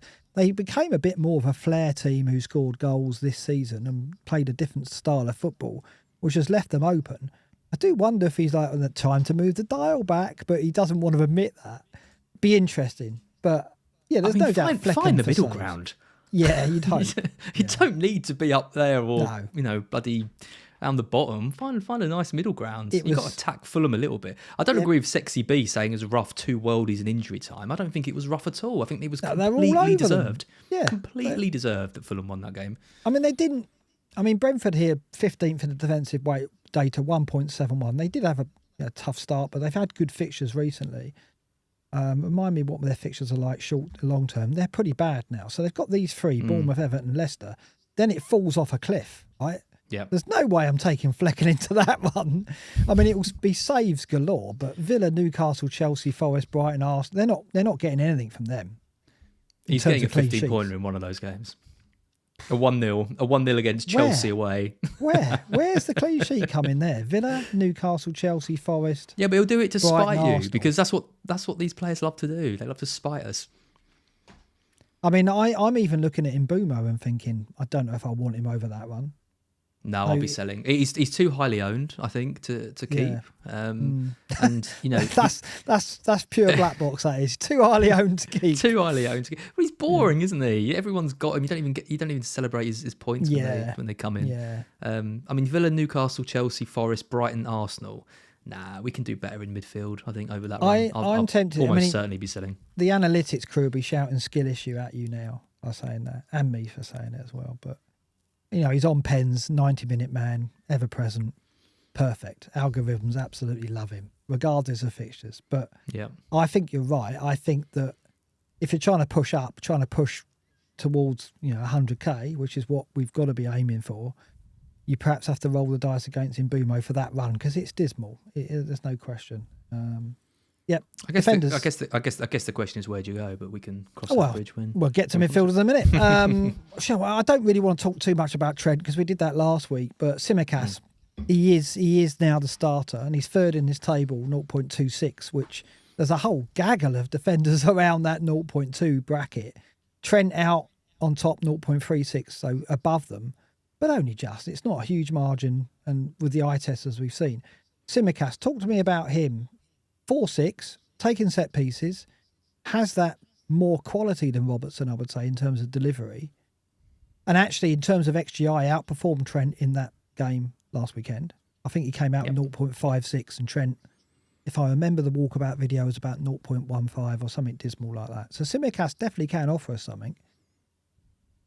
How close now are you? Is it week by week we're getting closer to letting Trent go? How close are you? I mean, now? Simicast is on my wall. There, on the side. After the bench boost last year. So obviously a big fan. I don't necessarily think he's a step up from Robertson. I think he is this season because Robertson has obviously, declined in a lot of areas because he's getting on a bit and fair enough. But, I don't feel like Simicast is like a new signing who's a great left back necessarily. I think he's a squad player who has kind of been thrust into the role because Robertson has gone down. I wonder if they're going to move in January for a new left back, and Manchester United are going to be moving for a new left back as well. It's a very popular. I mean, England don't even have a left back, so it's a highly sought after position with not too many options available. So it'd be interesting to see what they do. Trent, I mean, like you said, I think we need to talk about Trent a little bit because, again, I don't think the run of fixtures Liverpool have got lends themselves so well to clean sheets coming forward. I think after that Southampton game, it's Everton, it's Newcastle, it's Man City as well, and it's going to be hard for him to justify 7 million. Unless he's getting more regular returns, attacking wise, because there's so many defenders who are getting good attacking returns. Would I move Trent to Simicast? Not a chance. You wouldn't. Not a chance. You're just holding. I wouldn't go anywhere near Simicast. I just don't think Robertson comes in every now and then and plays. Yeah. Gomez can play on the left as well, can't he? He could come in for a game. I don't think Simicast is like too far ahead of either of them. So avoid for me. Okay, and you're. Look at Liverpool's fixtures, they're not great, I don't believe. They're okay. I mean, they've got that City Newcastle 13-14, which is tough. Everton away will be tough. I'm looking at this thinking, where's the clean sheets coming from here? Villa, I actually think they can keep a clean sheet against Villa. They certainly can against Southampton. But after that, I think the next 3 or 4 very tough because they've got City, Newcastle, Everton, and Spurs. I mean, I guess they can go to Goodison Park. Plenty of teams can, but it's a bit different when it's a spicy derby, isn't it? Even Calvert-Lewin might score in that one. But yeah, I think, I mean, there's clean sheets there for sure. But in a world where those fixtures are tougher, the problem with Trent is I want it to happen. I want that game to happen where he just gets those couple of attacking returns and everyone goes, oh yeah, I do need him. I do need him after all. Yeah. Well, hopefully it's going to be one of the next 2 because it's Villa and Southampton. Yeah. And then it's the poor run. I mean, if we're selling Haaland and we're selling Trent, where the hell's all our money going? Yeah, that's true. Kadioglu, you think that Minte is going to come back in, don't you? You don't think that role on the right side in front of Veltman's going to be his. You think he moves back to left back at that point then, do you? I'm very surprised he's started so many on the wing because obviously Gruder's there as well, who's very highly rated. Yeah. Herzl said he was really excited to work with him, but clearly hasn't done that. I wonder if maybe Rutter could move over to the right. Now we've got Pedro coming back and O'Reilly's back in the squad too. So and Minte's back in training. So I can't see any world in which Kadioglu carries on at right wing. There's too many options that can come in. Look out for O'Reilly, by the way. He's absolute quality. I saw you tweet today about, there's a number of players who can play the 10. It won't take long before O'Reilly gets the 10, and it's his in my book. I think he's. Well, then the question is where does Pedro? Then where does Pedro play? Yeah, it's a problem because I think O'Reilly's going to be a starter very very quickly because I just think he's exactly what you need for me. He's so technically good. He's a scorer of goals and a creator. I think we need a Pascal Gross. We need a Pascal Gross in that 10. He's not as consistent as Gross, so he has been in a weaker league. So let's see how he adjusts. There's no question, but he's got all the tools. So I would have thought that he will end up being your 10 by the end of the season. It's just how quickly he goes in. I don't think he's going to be a fantasy asset. Not yet. He could be next season though. So Kadioglu, it's a no. Not much going there. Well. Okay. I don't think he is a no. I just think if you're expecting him to start on the wing again, you're probably unlikely. I actually still think with Brighton's fixtures after City. I was going to say, yeah. Yeah, even Brighton's at left fixtures back, are strong, right? Yeah, even if he plays at left back, I think he's a good option. I think he's really starting to adjust to the league now. I think he's first choice. I think he plays every game. I think he's the best defender we've got and one of the best players in the squad now. He was signed with a massive reputation, and we're really starting to see that coming through. I would expect some clean sheets over the run of Southampton, Fulham, Leicester, Palace, West Ham. So I think you there's a couple go of clean you sheets go there. over you go Kadioglu over Dunk or Barco, would you basically? Very good. I still think Barco could come good at some point, but Sorry, I'm joking.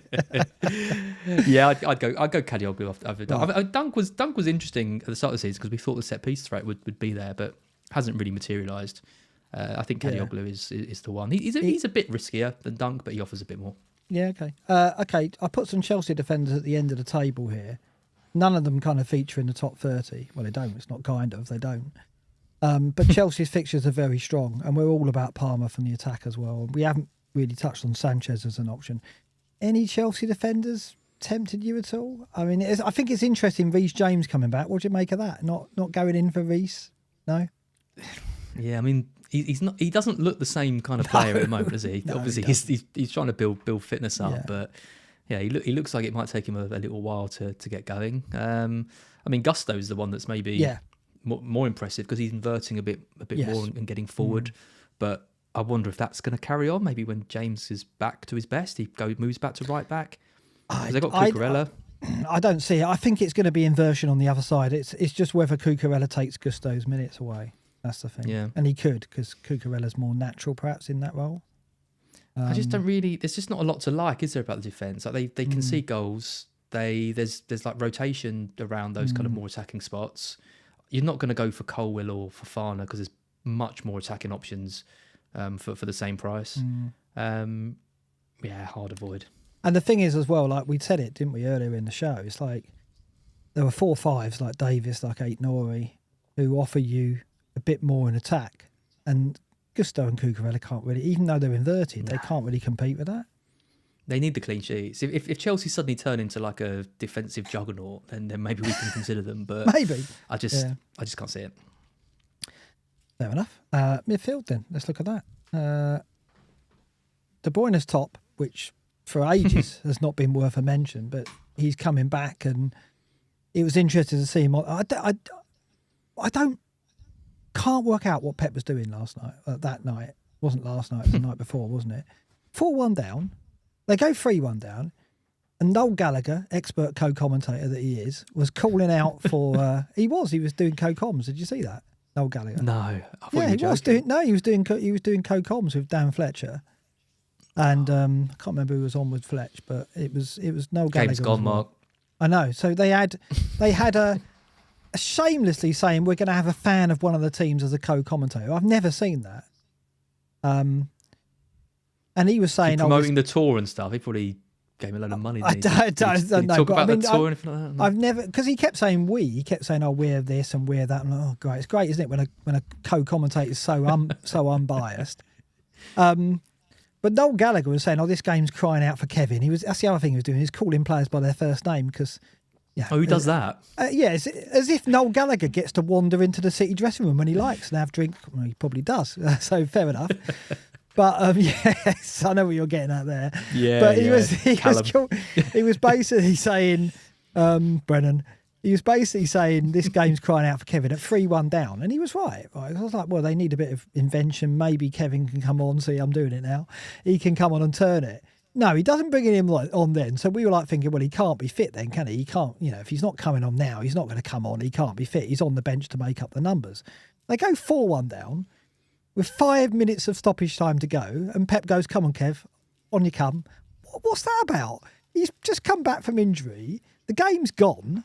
There's 5 minutes left. The game's gone, you're right. Why would you put him on? One. Yeah, why would you put De Bruyne on? I know that I'm not Pep. None of us are Pep, and I know he's a genius. But even Luke, I think, would struggle to work out what Pep was thinking there. With the game finished and with 5 minutes to go, that's when you go, oh, yeah, I'll tell you what, Kev's been out for months, but let's stick him on, see how he does in the last 5 minutes.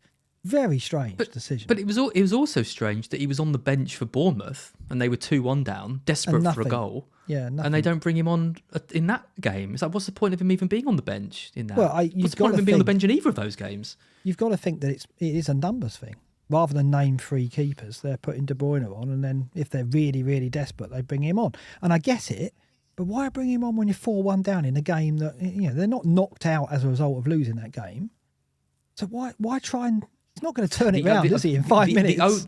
The only So thing I strange. can think of is he's trying to give De Bruyne like a psychological lift that he's been out for a while and now he gets to come back and feel the grass under his feet and hear the crowd and all that.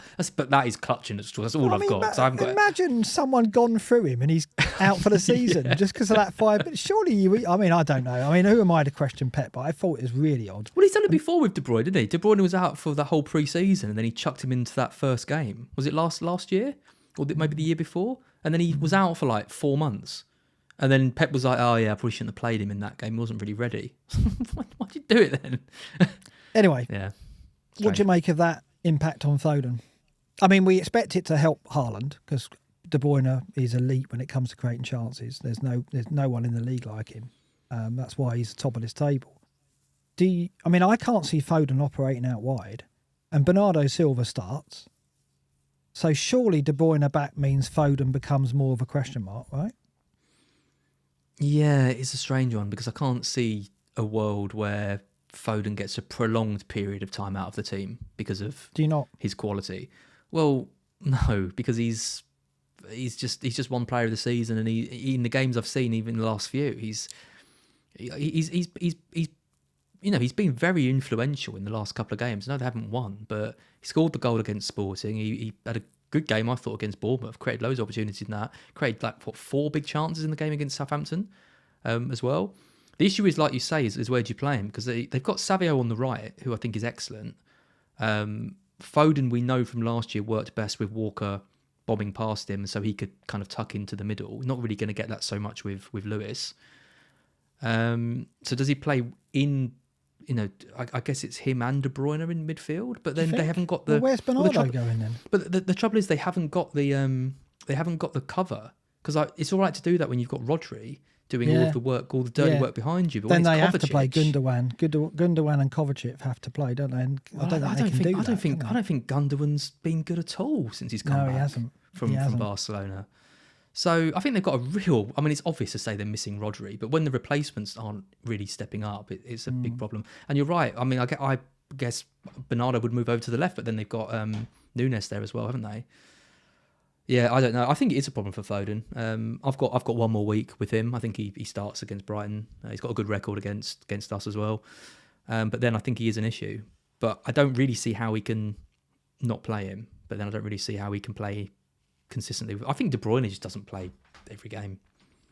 I know. I think if you're going to play De Bruyne, it's going to be in Europe, and it's going to be the tougher teams. It's going to be the games that you want Foden in the easier fixtures. I think we're still going to get that, but it's going to be interesting. Mojo saying trying to give him some minutes in a done game. What's weird about that? Because it was a stoppage time. It was literally the injury time he brought him on for. 5 minutes isn't going to benefit him at all. Arteta did it with Odegaard last night as well, didn't he? He gave him like 2 or 3 minutes. But the game wasn't out of reach. Yeah. It was 4-1.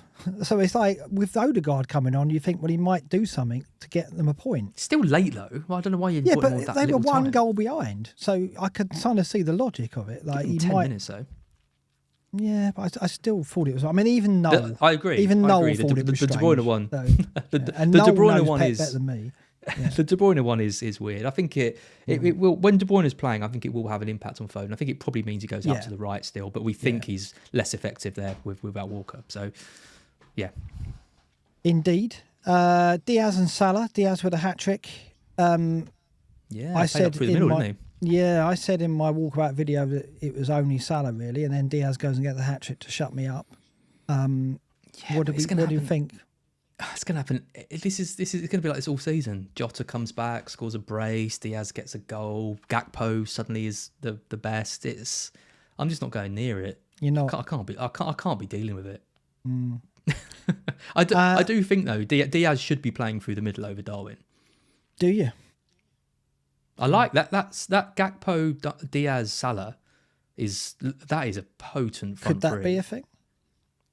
I think so, because I think Darwin's been all right, but I still don't think he's got a long-term future under Slot. In a world where Diaz starts looking like he could play centrally, well, then I think that changes. I mean, when Jota's back though, you've still got that question mark around Diaz and Jota. But if Jota's out for a while and Diaz is playing through the middle, then 100%.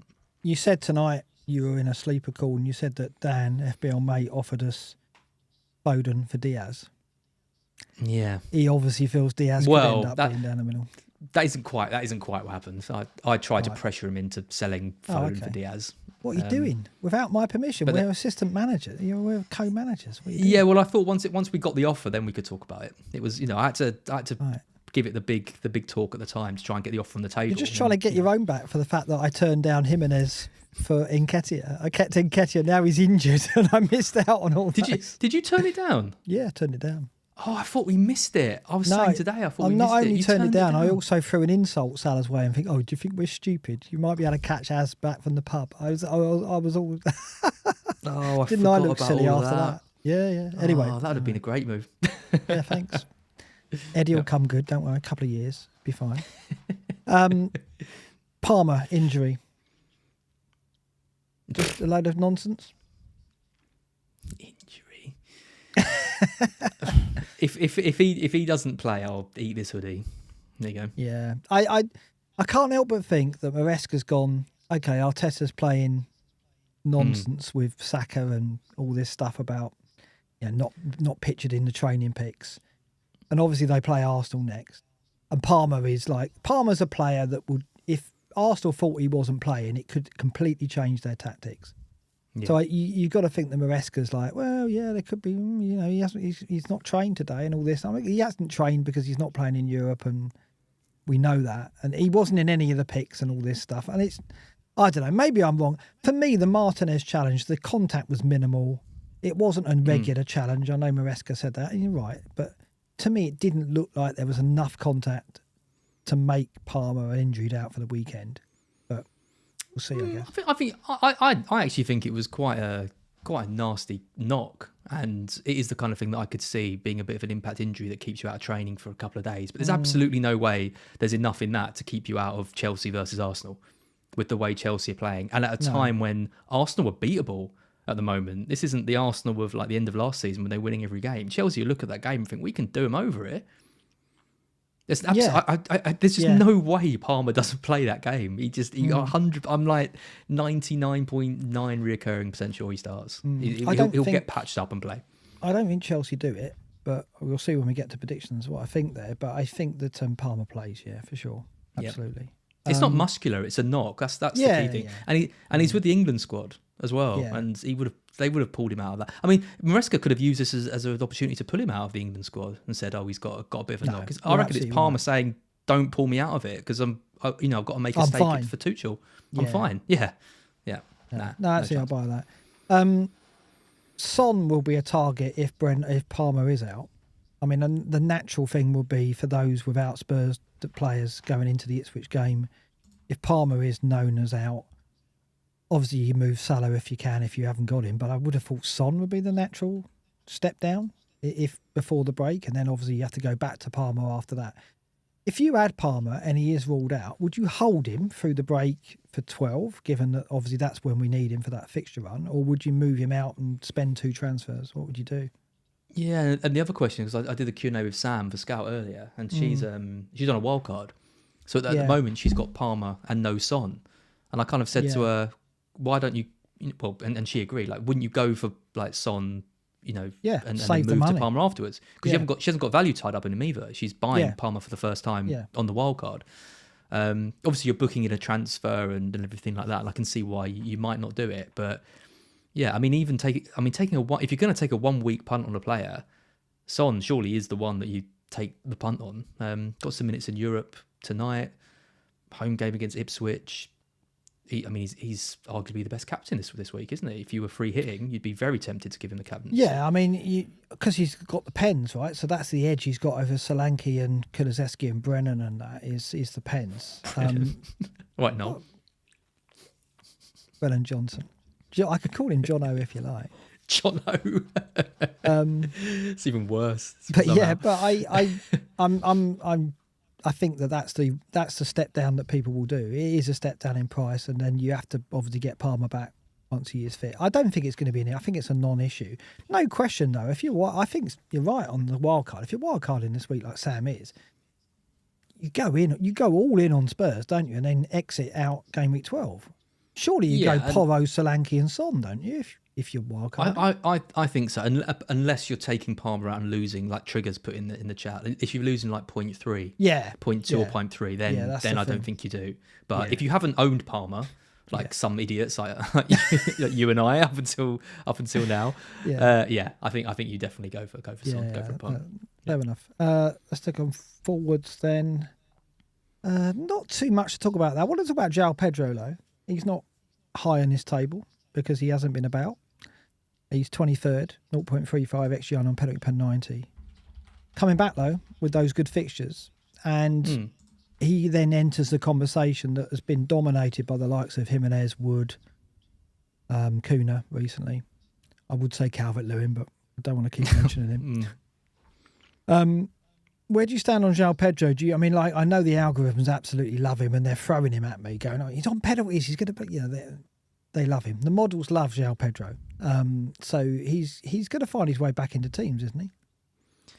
Well, he'll find his way back into teams, but will he find his way back into the Brighton team? That's the big question. Well, that's what I'm asking you, as the Brighton fan, as Barco expert. Very brave asking me to predict Brighton. I feel like I've completely lost my head. I mean, I'm not even going to try and predict what the 11's going to be. But what I will say is that we've got some really good strikers for the first time in quite a few seasons who are playing 90 minutes. We've got Chris Wood, we've got Kuna. We've got Solanke, you've got Nicholas Jackson with good fixtures. You've got Visser. You might be keeping Haaland. These are all. You've got Welbeck who's playing every minute as well. Havertz with great Arsenal fixtures. You've got so many good so many good players. Do you want to bring in a player who, if he starts and he plays for Brighton, will score points because he's a great player and he's got penalties, but he has such an unbelievable amount of competition that none of those other players have in his position? Yeah, I do think Hurtzler loves him, though, doesn't he? He's said things to give us indication that he sees him as the man, the player who can turn a game. So, absolutely, but you've got Rutter playing in the 10 at the moment, who's been exceptional for about 5 or 6 weeks now. So I don't think Joe. I think he's been more than all right. I think he's been brilliant. I think he's been an excellent player, and he's our record signing as well. I think it's very harsh if Pedro's fit and comes straight back in and replaces Rutter. I still think Pedro's. I've said this all season. I'm probably going to be completely wrong. I still think Pedro's best chance of getting into the team is as a 9. And taking the place of Welbeck. And I cannot see him taking the place of Welbeck. No. It won't do it. It won't happen. It will not happen this side of Christmas. There's no way. So he's either taking Matoma's place on the left or he's taking the 10. We've got O'Reilly back, like we've mentioned. We've got Rutter, who I think has been playing really well. You've got 3 players for one position. Why would you go there when you've got other strikers who are first choice? I mean, talking of other options, I haven't mentioned either Havertz or Isak, but they're edging. I mean, Havertz with the fixtures, he's edging back into the picture. Isak with a little bit of form. How close? What would they have to do to get you looking their way? Isak is someone I really want. Yeah, I haven't really, looked at the really want fixtures. going forward. The fixtures are good. Look, right. The fixtures are really good, and he's one of those strikers on penalties, talisman of the team.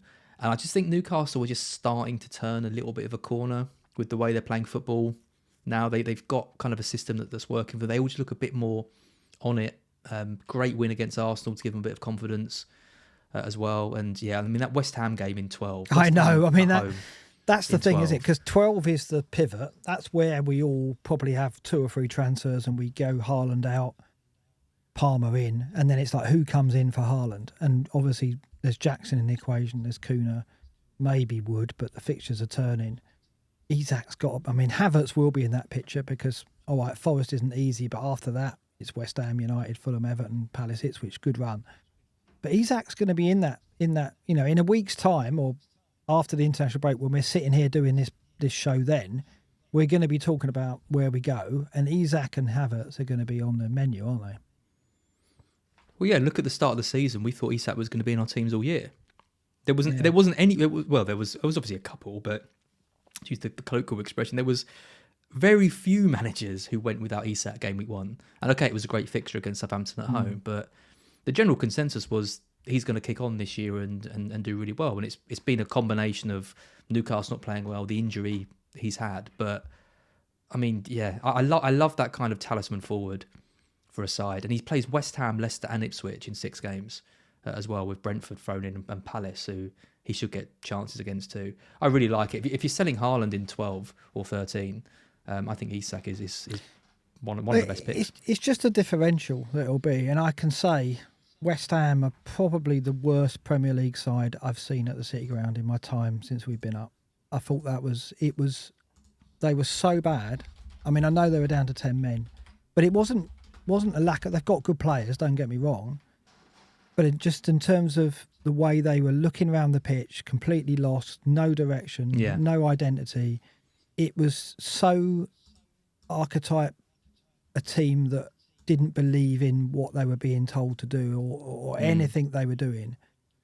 It was so obvious from just watching the game. And Forest were just like, well, this is ridiculous. This is just, we're playing around them. And they're not, there was just no teamwork, no spirit, everything you don't associate with West Ham. They are gone unless they get rid of Lopetegui. And all the talk is, I've watched a lot of West Ham stuff after the match because I like to see what they say. And they're obviously talking a lot about their own situation, as you'd expect. And they were saying that they don't think Sullivan will get Lopetegui out because of the nature of it, how they got him was relationship with the agent and so on. And if that's true, if Sullivan does drag his feet getting Lopetegui out, because I have no doubt it's not going to work. I don't see him turning it round. West Ham have got to be put in the bracket that we've put the likes of Ipswich and Southampton in terms of that's a fixture we need to target. No question. Yeah, so Newcastle could score 2 or 3 goals in that game. Well, absolutely. And you look at some of the other teams. You look at Everton, and they've had spells this season where they've looked all right. They're still a team that you wouldn't fancy any given week, but they've got players in the team who can, like Harrison, like O'Neill, like McNeil, sorry, like I'm not even going to say Calvert-Lewin, but Beto up top. They've got players in there who can and under Dyche, you always feel like they've got a system. I think Southampton have been better last few games. I think they've been playing quite well. Big win obviously against Everton and played pretty decently against Man City in spells too. You look at Ipswich, I think they've got something about them, good manager, everyone's kind of fighting for the cause. I look at all the teams and I think there's positives. I look at West Ham and I really struggle to find the positives in that side. Like I look right through the team and think, where's the quality? There is quality there. I mean, Kudus is out for another 2 games. That's a blow. Bowen is an exceptional player. I mean, it's Bowen and Paqueta. Paqueta's gone though. He's gone. I mean, honestly, he's offering nothing to that team. But this is the problem, right? They've got quality. If you look at West Ham's 3 best players, it's Bowen, Paqueta, and Kudus. Yeah, Paqueta when he's committed, but he's not now. Yeah, he's not. But it's the same. It's the same with Kudus. Kudus is the same. Kudus is an unbelievably talented player, but I wouldn't rely on him every week. I think to put in a 8 or a 9 out of 10. He's got an attitude. He's got an attitude. Maybe, but I think Lopetegui's got something to do with that. Lopetegui took him off at half-time at Brentford. What was that? I don't know what was going on. So maybe there is off-the-pitch stuff. I'm just saying, West Ham is a far easier game at the moment than perhaps people think. I mean, based on what I think West Ham at home, if I was picking a player in a game, I would want West Ham at home. Yeah. At the moment for my player. Because spirit-wise, it's gone. They're gone. They're gone. And it's such a shame. It's like, because I want, they've got good players who could be really useful to us. But I mean, that's why Isak could be a real big differential game week 12 for sure. No question at all. Before we do predictions, let's talk about our sponsors, Az. Yes, so it is Sleeper, of course. We've mentioned them already. The Sleeper draft. We're playing FPL Mate, who's top of the league in that.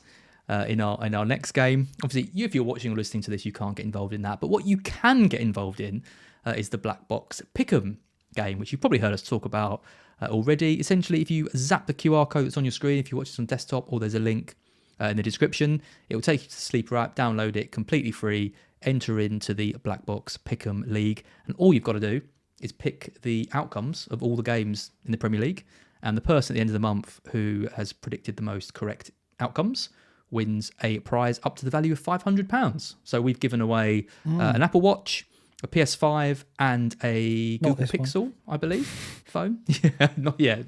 Yeah, we're just taking them for ourselves. I've got an Apple Watch as well. But yes, get involved. No, yeah, we're sleaze bags. But yeah, get involved. And like I said, completely free to play. You're supporting the stream if you get involved, and hopefully you can win a great prize too. So zap the QR code or use the link in the description. Ollie Sack, I don't know if you're a West Ham fan. No quality, they have great players to play. Yeah, absolutely, agree. I mean, I think Paqueta's not the player he was. He's unquestionably an absolute quality player. Kudos, I think, amazing player. Bowen, an amazing player. They have got, I mean, obviously Antonio's not what he was, so they're struggling up front, and I don't think Bowen can play there. I totally agree. They're just not playing for the manager. I don't think they've got a great team. They've got Fabianski in goal with Emerson starting. Wan-Bissaka I don't think is good enough for a decent side. He's not good enough if you're playing 3 at the back. He's good enough if you're playing 4 at the back, but he's playing 3 at the back and he's asking him to contribute up the field, which he can't do, as we know. So wouldn't take any of them at Brighton. All right. Maybe Bowen. I mean, I was just shocked by how poor they were because I know they're much better than that when I saw them. Anyway. It's getting harder to get this screenshot as this is the leaderboard of predictions. But every week I seem to have to scroll down to find you. I don't know what's going on. So the table's getting small. It's getting smaller font every week as I try and make it along. As you climb up. Yeah, 54% I'm on now. I've almost caught Hot Iron in terms of correct outcome percentage now. He's come down to 55. So yeah. I mean, fair enough. You're thrashing me on outcomes and score. You're doing really well. I think this has got to be the first time I've been below 50 because 50% is always our target, isn't it? Yeah, so if you're at 50%, you're doing all right. And yeah, I've dropped below the magic 50% mark, so I need to get back on it. You do indeed. Hard season to predict. It is. Over 1,100 watching. We've only got 200 likes. What would you say that was? You say that was ridiculous as, or would you say that was? I would say it's ridiculous. And I'm saying if you're watching this and you haven't liked the stream, you're a ridiculous person. So please do. Especially if you're a West Ham fan, because I love you really. I just think it's a shame. I'm going to see West Ham Brighton with Fella over Christmas. Oh, yeah. I think it's like the 20th of December or something like that. Yeah. And we've got a 50 quid bet on Brighton finishing above West Ham this season. I think I'm pretty safe on that. I mean, at the start of the season, I wouldn't have said it, but yeah, I think you're going to get that now. But I think West Ham will turn it round, but not unless Sullivan gets Lopetegui out, sadly. Right, let's go for our predictions. There's no early kickoff Saturday. I don't like that. I don't like no early kickoff. Yeah, hate that. Oh, it means the leaks could be more prominent, couldn't it, as well? Which I don't like. Oh God. There's not exactly many. There's no big games teams at 3 o'clock. Yeah, I just don't want all that. Don't want all that again. Brentford Bournemouth difference straight away. Interesting. You've gone 2-1 Brentford. I've gone 2-1 Bournemouth. I think Brentford are a good team at home, and I think Bournemouth are a poor team away from home. So I thought this was quite a sensible one. Yeah, Bournemouth are struggling away from home. I just don't think Brentford defensively are good enough to keep them out. And I do wonder whether Frank has kind of, like I say, moved the dial a little bit in terms of what he's going to allow them to do. I hope he's learned his lesson and he's going to go back to the fun, chaotic Brentford of old. Yeah. So you've gone 2-1 one way, I've gone 2-1 the other. Fair enough. Palace Fulham, difference of opinion here as well. You've gone an away win, 1-0 Fulham. I've gone 1-1. Want to back that one? Yeah, I think it's quite an even game. I just think Fulham are a better side than Palace at the moment. And Palace have got a lot of injuries with Wharton and Eze, both doubts again. Not sure when they're back or if they're coming back. But if they're both out again, then they've got big problems. So I'll back Fulham, winding their sails after their comeback.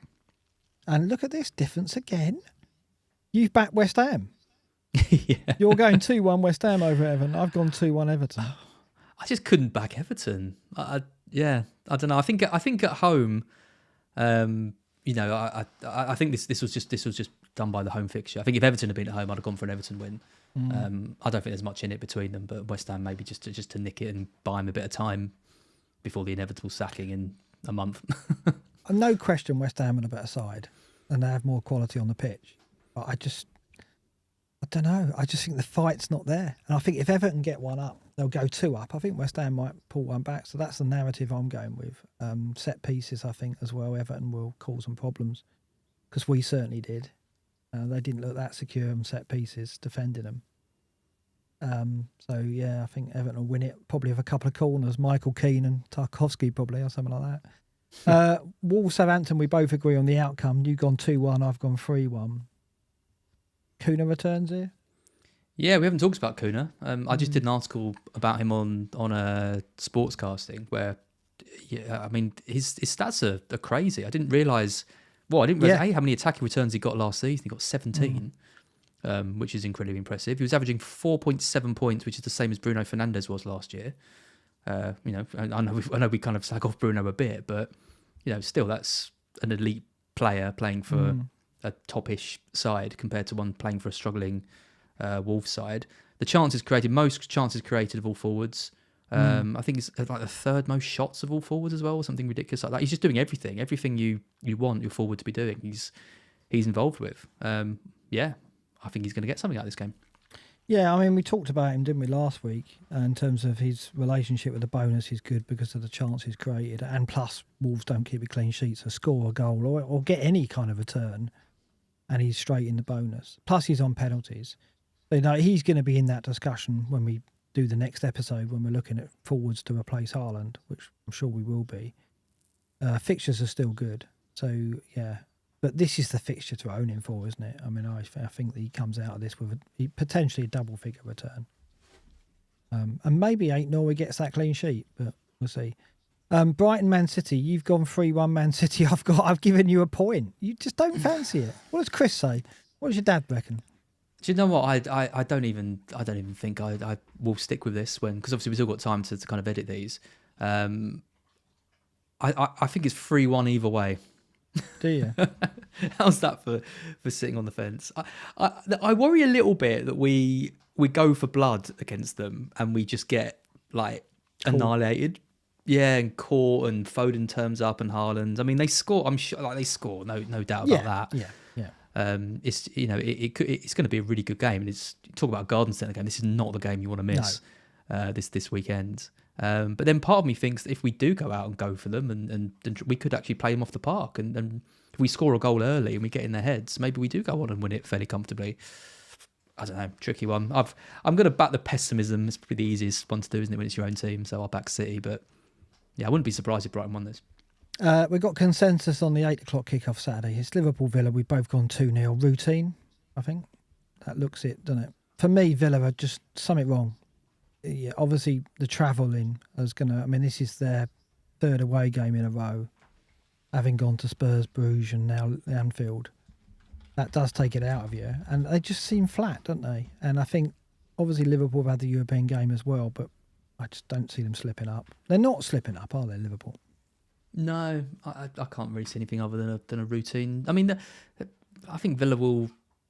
They've got the potential to cause problems because they have, good players, but who's going to benefit? I think they can kind of put a shackle on Rodgers, and I don't think they'll get caught up with balls over the top like they used to do under Klopp. So Watkins might struggle a little bit. I think fairly routine. United Leicester, you really are all in on United here, aren't you? 3-0. Well, they've scored 9 goals all season. They're going to get 30% of that in one game here against a Cooper low block. Seriously? And it's the first time that Leicester won't score all season against Manchester United.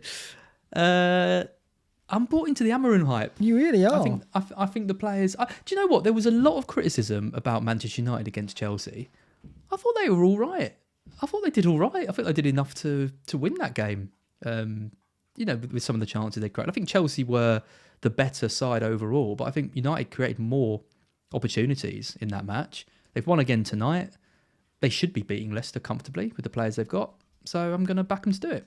Give Rude his send-off. Fair enough. And this is interesting. Forest Newcastle. It's the only garden centre game I could pick out of this lot, because I'm not going to go Chelsea Arsenal. Although actually I do think in terms of spectacle, Chelsea Arsenal will probably be pretty dull. And the predictions we've gone with kind of back that up. You've gone 3-2 to Forest. I've gone 1-1. 3-2. Do you know what? Really? I've gone 3-2. 5 goals in this, you think? Wow. Chris Wood hat-trick. He did it last year at St James's I know Park. He did. And there's some players with some beef with Newcastle. We've got Chris Wood, obviously, who got the hat-trick at St James's Park last year. We've got Elanga, who they were after and we didn't let go to Newcastle. They came in with 50 million right at the death and we said no. So Elanga will want to play up and see if he can tempt them again in January. And we've got Elliot Anderson, who obviously was let go, and they didn't want to let him go. Yeah, good point. He's a fantastic player. So we've got three of our most important and influential players with something to play for here. But Newcastle turn up with a bit of form. Yeah, I think it'll be a very good game in terms of it being a tactical battle. I don't know if there'll be a lot of goals, but think there is. So I'm very, very surprised. Very surprised you've gone 3-2. I think 1-1 is a much more realistic outcome, and I think if you do need to get down that garden centre, this is probably the only game I would recommend. I am going to this. Nice. I'm probably going to have the worst journey ever because it's rail replacement service, those dreaded 3 words. No. So I don't know how I'm going to get home. Bigger fan than I am. I can't not go, even if it's on telly, because of obviously Forest are just riding a crest of a wave, aren't they? So I've got to go. Look at this agreement. Spurs Ipswich. I mean, this is not very often we go the same on a scoreline like this. We've both gone 4-0, which makes me think I need to be taking Solanke captain more seriously than I am. If you triple up on the Spurs and the Solanke captain? Tempting, isn't it? But you just think there's no way here that they don't just thrash Ipswich, right? Well, realistically, they should, shouldn't they? They're a great team at home, and we've shown the stats today. Spurs are the top attacking side in the league. Ipswich are the bottom defensive team in the league. So there's absolutely there's nothing to suggest that Spurs won't win this. They are, when you watch them and when they're in full song, and Solanke has been an unbelievable signing. If you take FPL out of the equation, what he gives to that team and the way he brings others into the match. In terms of the pressing, it's no wonder they're so high, because he presses high, he links up the play really well, brings in the wingers who are really effective, especially with Son back now. They've got even more of a weapon, obviously, on the left. And I can't see any way Ipswich have anything to be able to deal with them. So, indeed, Daniel, how the turns have tabled. Exactly. It's like only a couple of weeks ago we were like, oh, Solanke, got to go, isn't he? But now,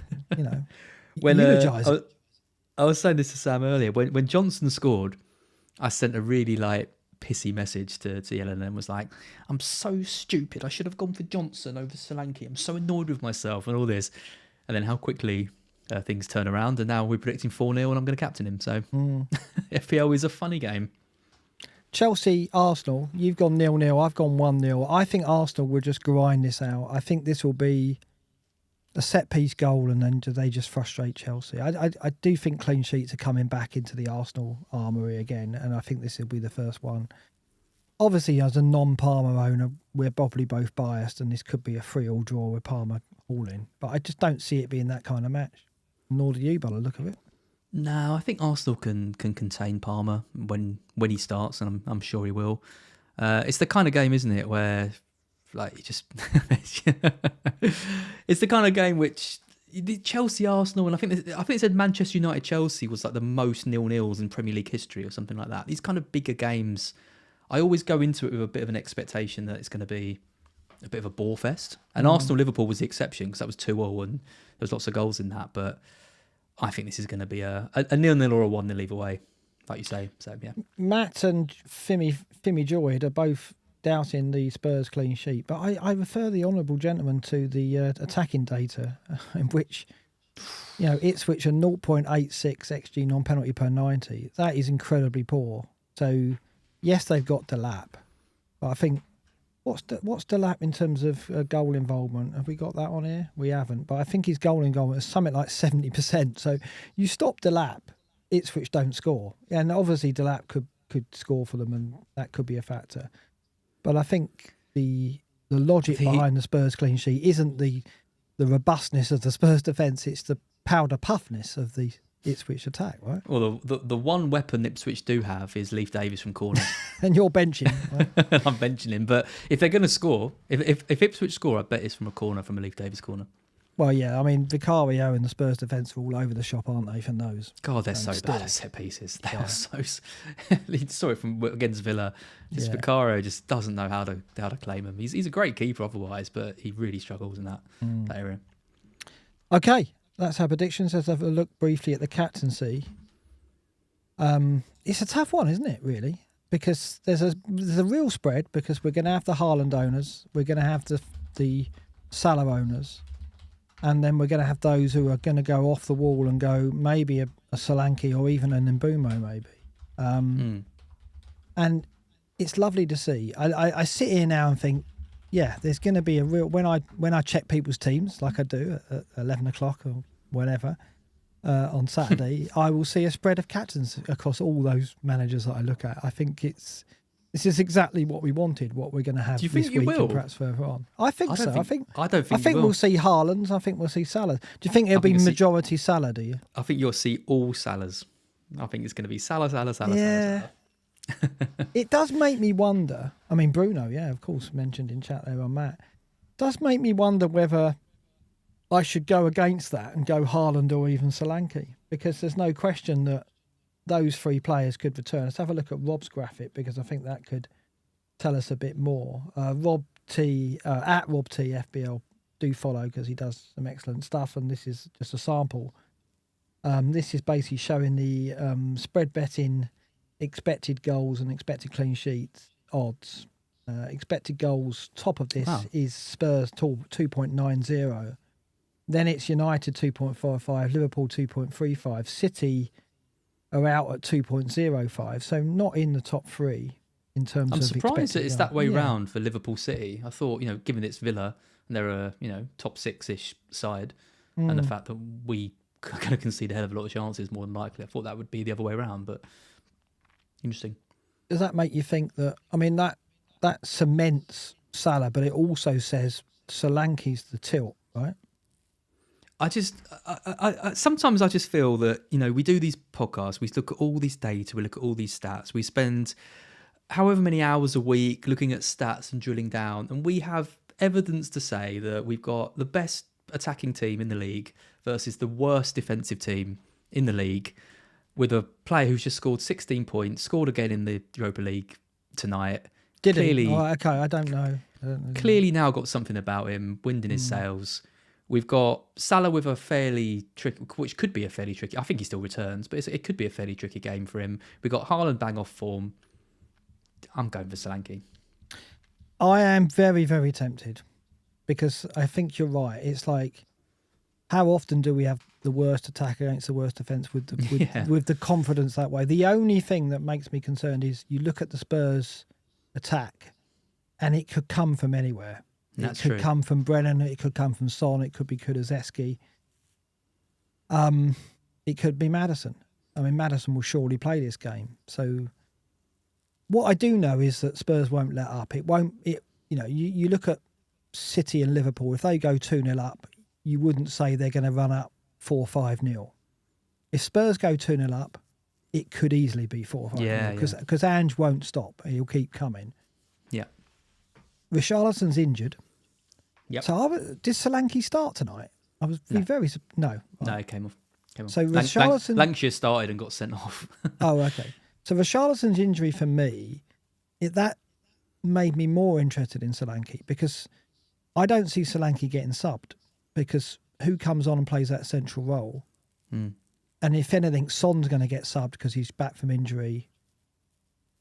Johnson might get subbed. Mickey Moore might come on the right. He's injured as well. Is he? Right. So Johnson's probably 90 minutes as well then. Yeah. Okay. I mean, Johnson's a fun one. He's on this list as well. We know that Ipswich are weaker down that side. It isn't the Leif Davis side. It's Ben Johnson, isn't it? I think he's been playing for Ipswich. I wouldn't trust Johnson. I mean, then again, I wouldn't trust Solanke. It's a funny one, isn't it? It is Brennan against Leif Davis. It is because Brennan's right side up against the left side. Oh, okay. Then I favour that less then. Yeah. So it's Son up against Ben Johnson then. Yeah. If I had Son, I'd be very tempted. Or even if I didn't have Son, and I had a route to get him, I'd be very tempted by that. I mean, the flip side is Leif Davis does get forward, and so Brennan could get behind him. I think he beats him for pace, Brennan. Yeah, I mean, we've both predicted 4-0, so you've got to think that even if Solanke doesn't come out as the top scorer here, he's going to get a return. Son, I guess, is the player to go for with the penalties as well. I am now depending on what videos I watch on Friday night, I'm going to go Solanke. So if I watch anything on Solanke or Spurs or how bad it's, which I probably will go that way. If you see a video of Dominic Solanke turning up with a sausage dog, that's going to be it, isn't it? I know. Yeah, Case that's closed. all he's got to do. That's all he's got to do. I'm so open to persuasion on this one. That's for sure. If not, I'll just play safe with Salah. But it's lovely to have a tilt, isn't it? Because I mean, that's a big tilt on your part for 4 with 4. Well, let's have a look at our teams. Talk us through it as. Oh, Raya in goal. I'm envious. Yeah, Ray's in goal. Although it's not.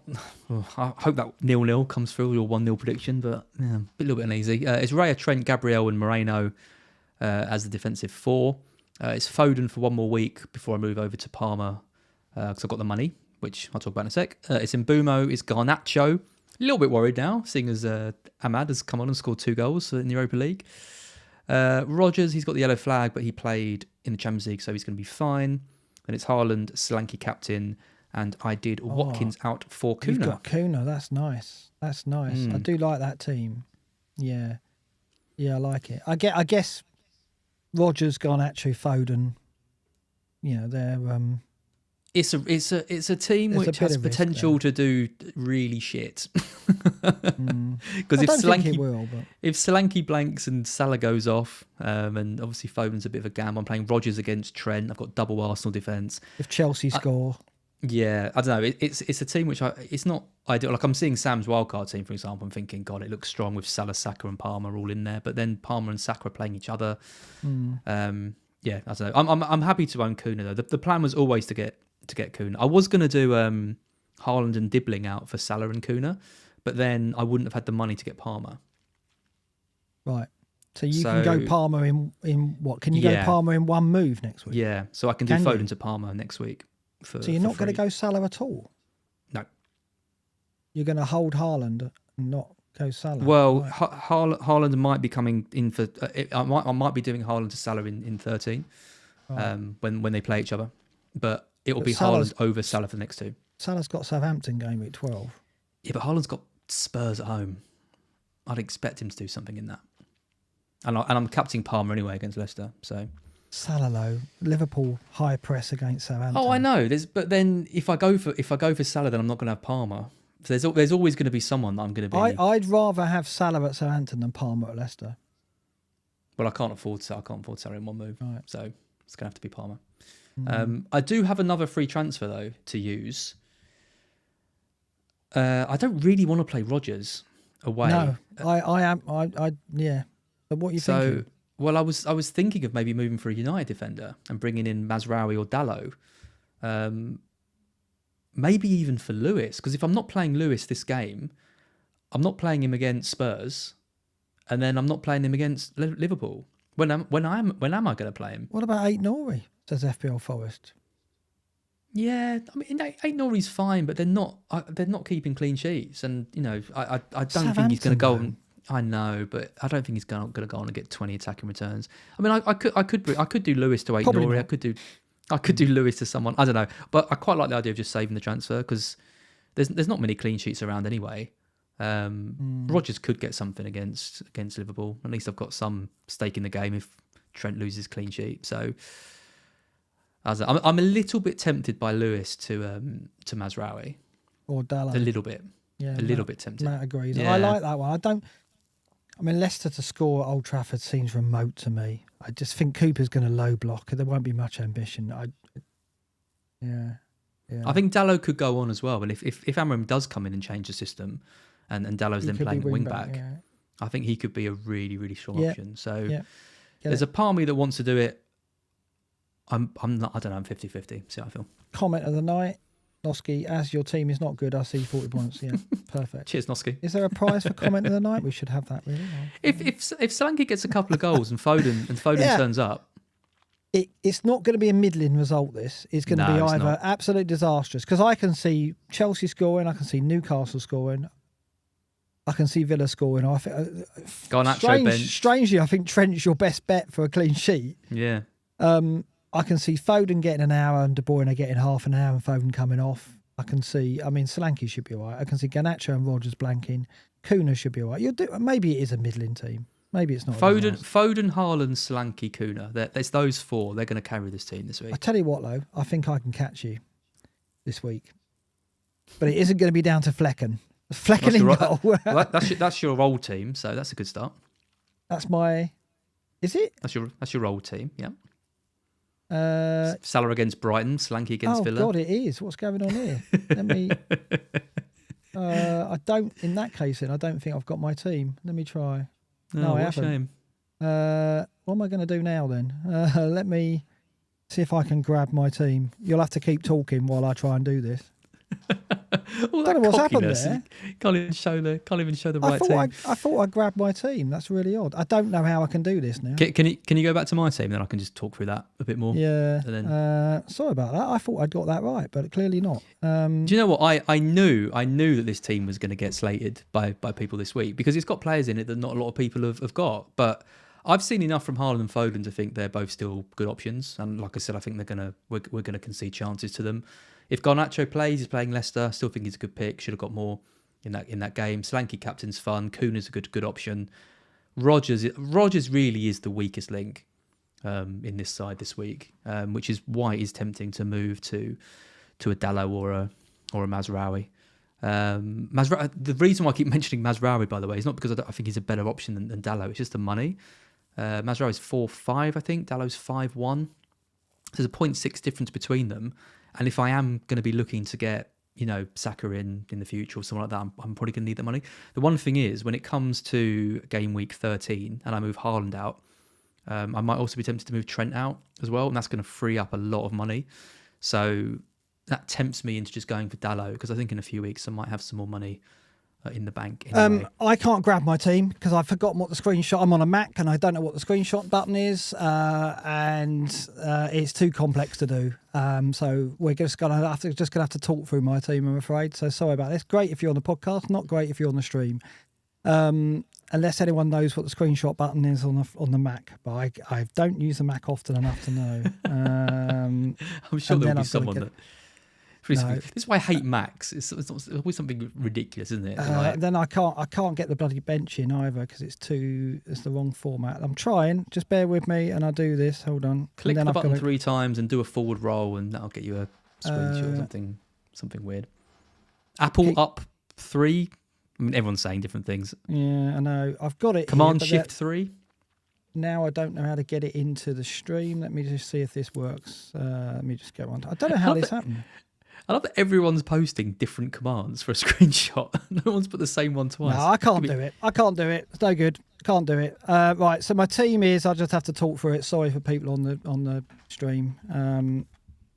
Still going so well, Mark, until you got cocky. I know, it was going well, yeah. So my team is, just for the podcast and for people listening, it is going to be, God, this is a disaster. It is Flecken, Trent, Gabriel, Porro, Lewis, Mbeumo, Johnson, Salah, Semenyo, Haaland and Solanke. So I'm benching Rodgers at the moment. Do I play Lewis or do I play Rodgers? That's the question. I think they both get 1 to 2 points. So I think you probably play the attacker. Oh, you did it. Yeah, there we go. But I'm dragging it into the wrong screen. So right. If anyone would like a little bit of a window into what it's like doing these with Mark, this is it. I can't do it. It's all broken. No. 2 minutes later, I've done it. This is you every week. Every week. It's really blurry, though. It's not good quality, but it's the best I could do. So, yeah, Flecken, Trent, Gabriel, Porro, Lewis, Mbeumo, Johnson, Salah, Captain, Semenyo, Haaland, Solanke. Do I play Rodgers over Lewis? And do I captain Solanke are the two questions. I'm not going to make a transfer because I need to save the 2 for game week 12 with the Palmer question in mind. I am tempted I think you play Rodgers. I think you play it's 50-50 between them. I think you go for the attacker. I mean, City concede again, don't they? That's the thing. It's just I don't back Villa to score either, so it's not like No. But what's more likely, Villa score or City don't concede? Yeah, I don't know. That's close. I mean, Liverpool are the best defensive side, and I don't think Villa are in great shape. And not only have Villa got a score, but Rodgers has got to have something to do with it. Whereas I think it's... Sorry. I mean, City could keep a clean sheet, but then Lewis may not get, may not start or may not even get the hour needed to get the clean sheet as well. That's the other thing. He could be subbed at half time now in Pep. So they haven't got the fit squad though. You got to think Lewis will start. But, I just it's easier to score a goal than it is to keep a clean sheet for 90 minutes. Yeah, that's very true. And Brighton will probably score. Yeah, maybe it is better to go with the attacking player. Again, I'm open to persuasion Friday night to see what happens.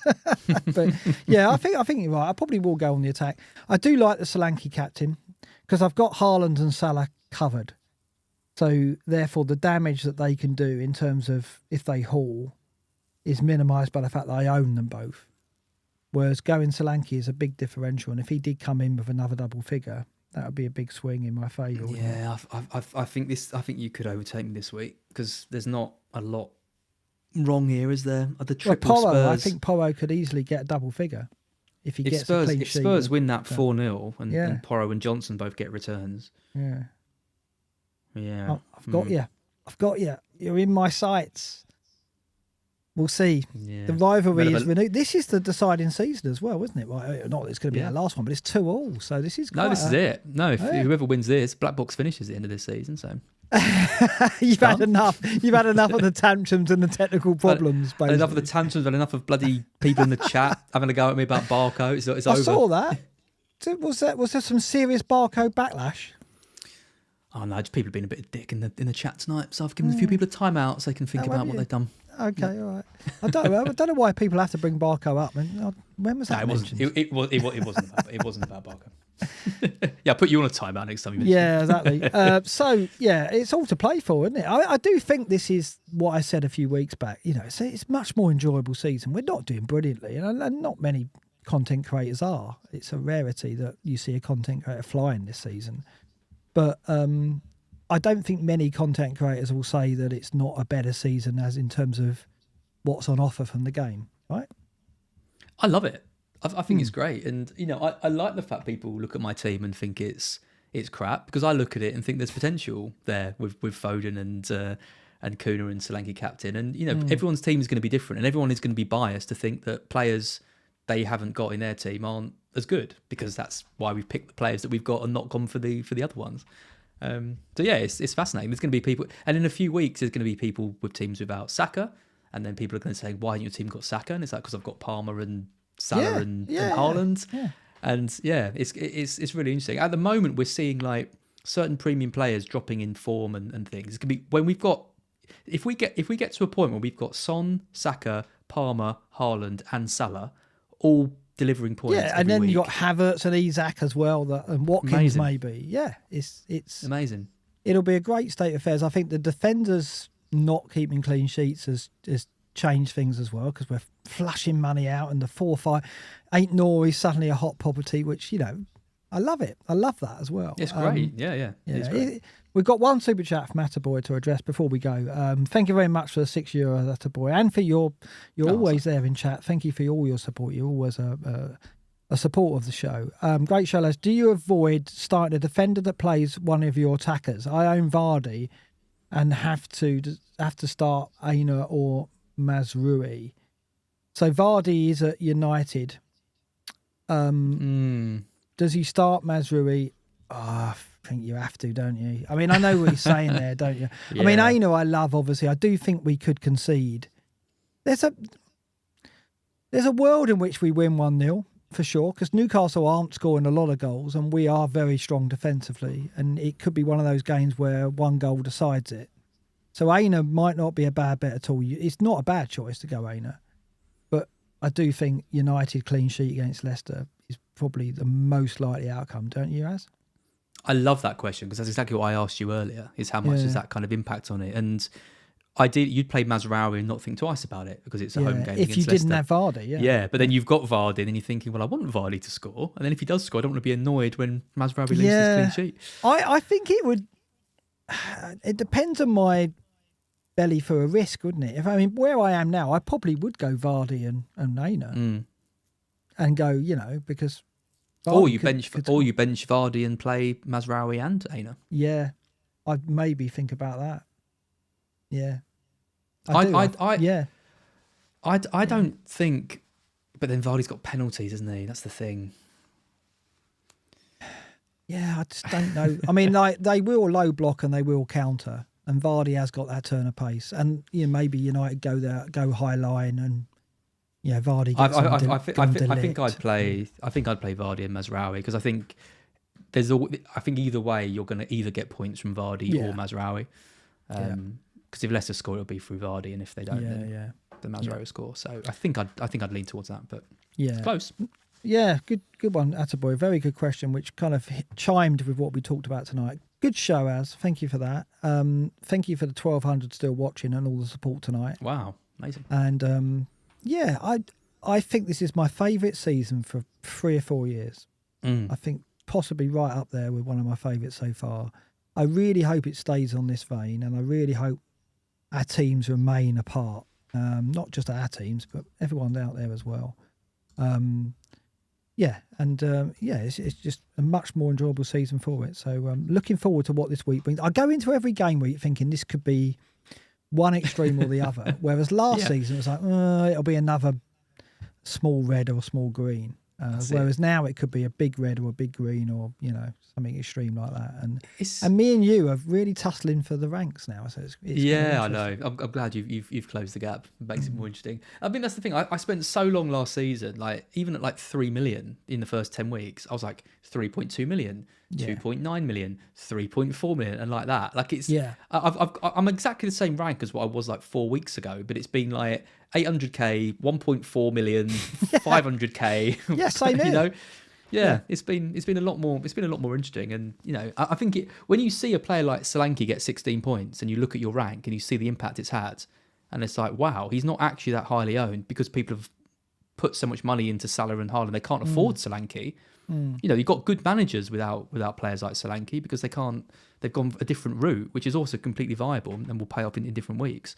But every strategy is going to have its time to shine, and it's going to be interesting which one was the correct one.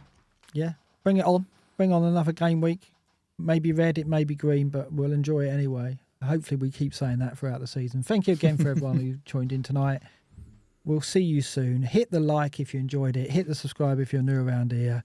Let me just put that up. Look, I've got the animation. I've hardly used it. There it is. Look, there we go. Oh, look at that. Beautiful. Oh, no. Beautiful. And we'll see you. I guess we'll see you after the break. It might be the second week before we go into game week 12, of course. But we'll see you soon. And I'll do another walkabout at the weekend. Another international break, I know. We'll get through it. It's the last one. We'll get through it together and then plain sail into the end. And Christmas fixtures. Woo. Yeah. It's a good night for me. Good night, everyone.